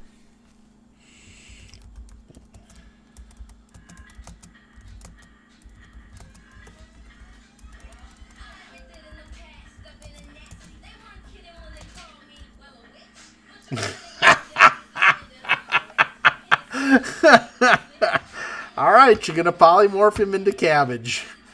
Oh, this will be funny. You've already put one to stone. Let's see if you can put one to a cabbage. What do they got to make? A fortitude save or a will save? God, I'm trying to think on that one. Let's see. Polymorph. I think it's going to not make it. We'll have a cabbage. A Nuckalevee cabbage, which, of course, Milej will eat just because. Oh, he will. Oh, it's will. Ay, ay, ay. They have no spell resistance. Yeah, no, he missed horribly. He gets plus 13. You now have a cabbage on the beach. So we'll rotate this one to show that he is a cabbage. We'll turn him sideways. So you see Milej drop the seaweed that was in his mouth, and you see him do like that bunny thing where he gets up on his hind legs and his ears like turn toward the cabbage and his nose twitches in the most menacing way. Yeah, the Nuckalevee is probably pretty much a cabbage anyway, so he will eat the whole Nuckalevee. God, imagine if he ever went back to the normal form. It would be blood and guts in there. Oh, yes, we have a savage bunny race. Yes, we do. All right, so that leaves the one Nuckalevee on Remily. And Ragni, and she's going all at, he's going all at Remily. Let's see, nope, nope, nope, nope, and nope. So a whole bunch of nope.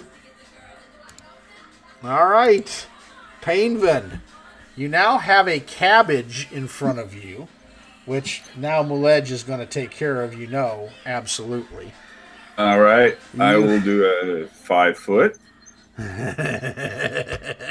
Into the water, which is pretty shallow. It's refreshing. It's warm. It's shallow. And do what I do best. 20 minutes. So, literally, on this one, addressed to you, Milej is going to have Nuckalevee, which is plant anyways, in his belly. So he will have an engorged belly later. Oh. Wow. Just wow. I love it. You guys never cease to amaze me on these things. Give yourself an extra 100 experience points, Damien Azrael, because that was just greatness. There's 8 plus a bleed. Mm-hmm.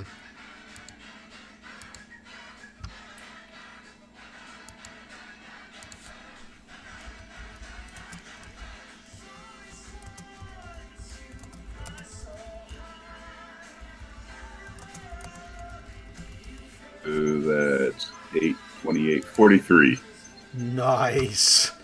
43 to the Nuck. And how much bleed? The one. This 1 point of bleed. That's the first time I've hit him. All right. That works. You got another attack on him, I believe so, since it was a 5-foot step.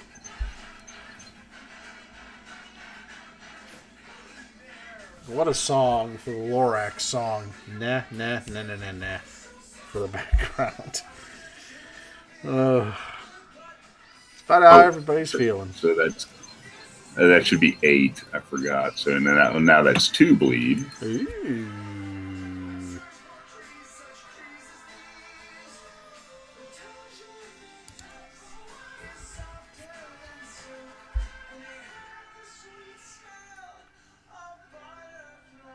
$26, $32, $34. Wow. All right. You've done 136 damage. It's looking bad. It's bleeding ichor everywhere. Trying to get away from this little situation because this is going south quick. And now, Remily time. Remily the Pixie Tank. 38 will hit. A 37 will hit. Not the best rolls in the world. Yeah, Pixie. It literally is 37. Even Kim gets a kick out of the Pixie. 34. So, 4 hits by Remily. This plus 28 from the Sylvan Blade. So, 40 points of damage, which puts it at negative 176. The Buyan dissipates into the ichor with the Remily cry of, "Die, you foul little creation of the Fey world." She goes, "Some of the weirdness of our realm." Ugh. So you guys have won. You can hear the battles have dissipated and there are cheers from other beaches. It looks like the Maftets have triumphed. So you have been already paid by the Queen. You don't have to necessarily go back. There's a couple Maftet scouts that zoom by and salute the party. There's cabbage all over this beach. Oh, yes. Yes. They see a statue of one of them and give up an extra cheer and growl. It's the roars of roar going up over all the beaches. So the party triumphs. So what's the party going to do? Do you want to go back to the Queen? Nothing really to be gained out of it other than just a praise. Or go into the pool?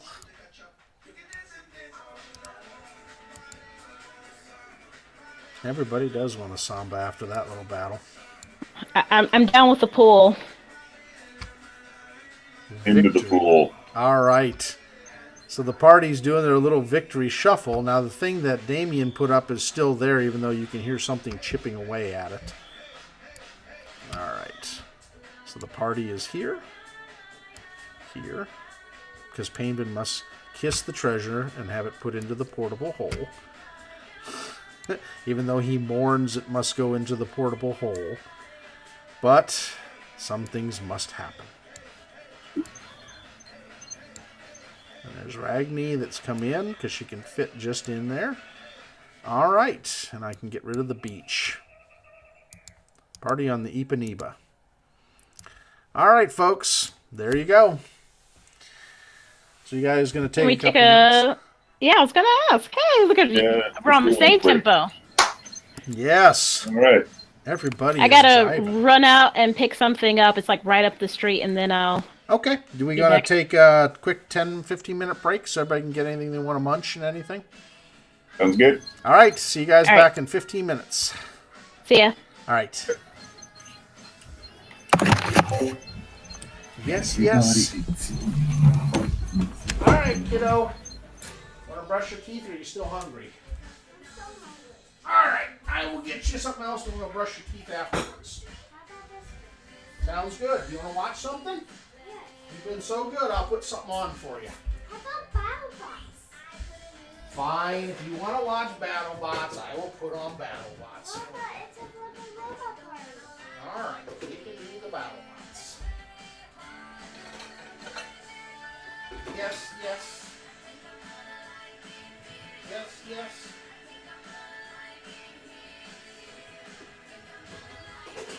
There you go. Yes, yes. Munch. Yes, yes. Yes, yes. All right, I'll get another round of biscuits cooking.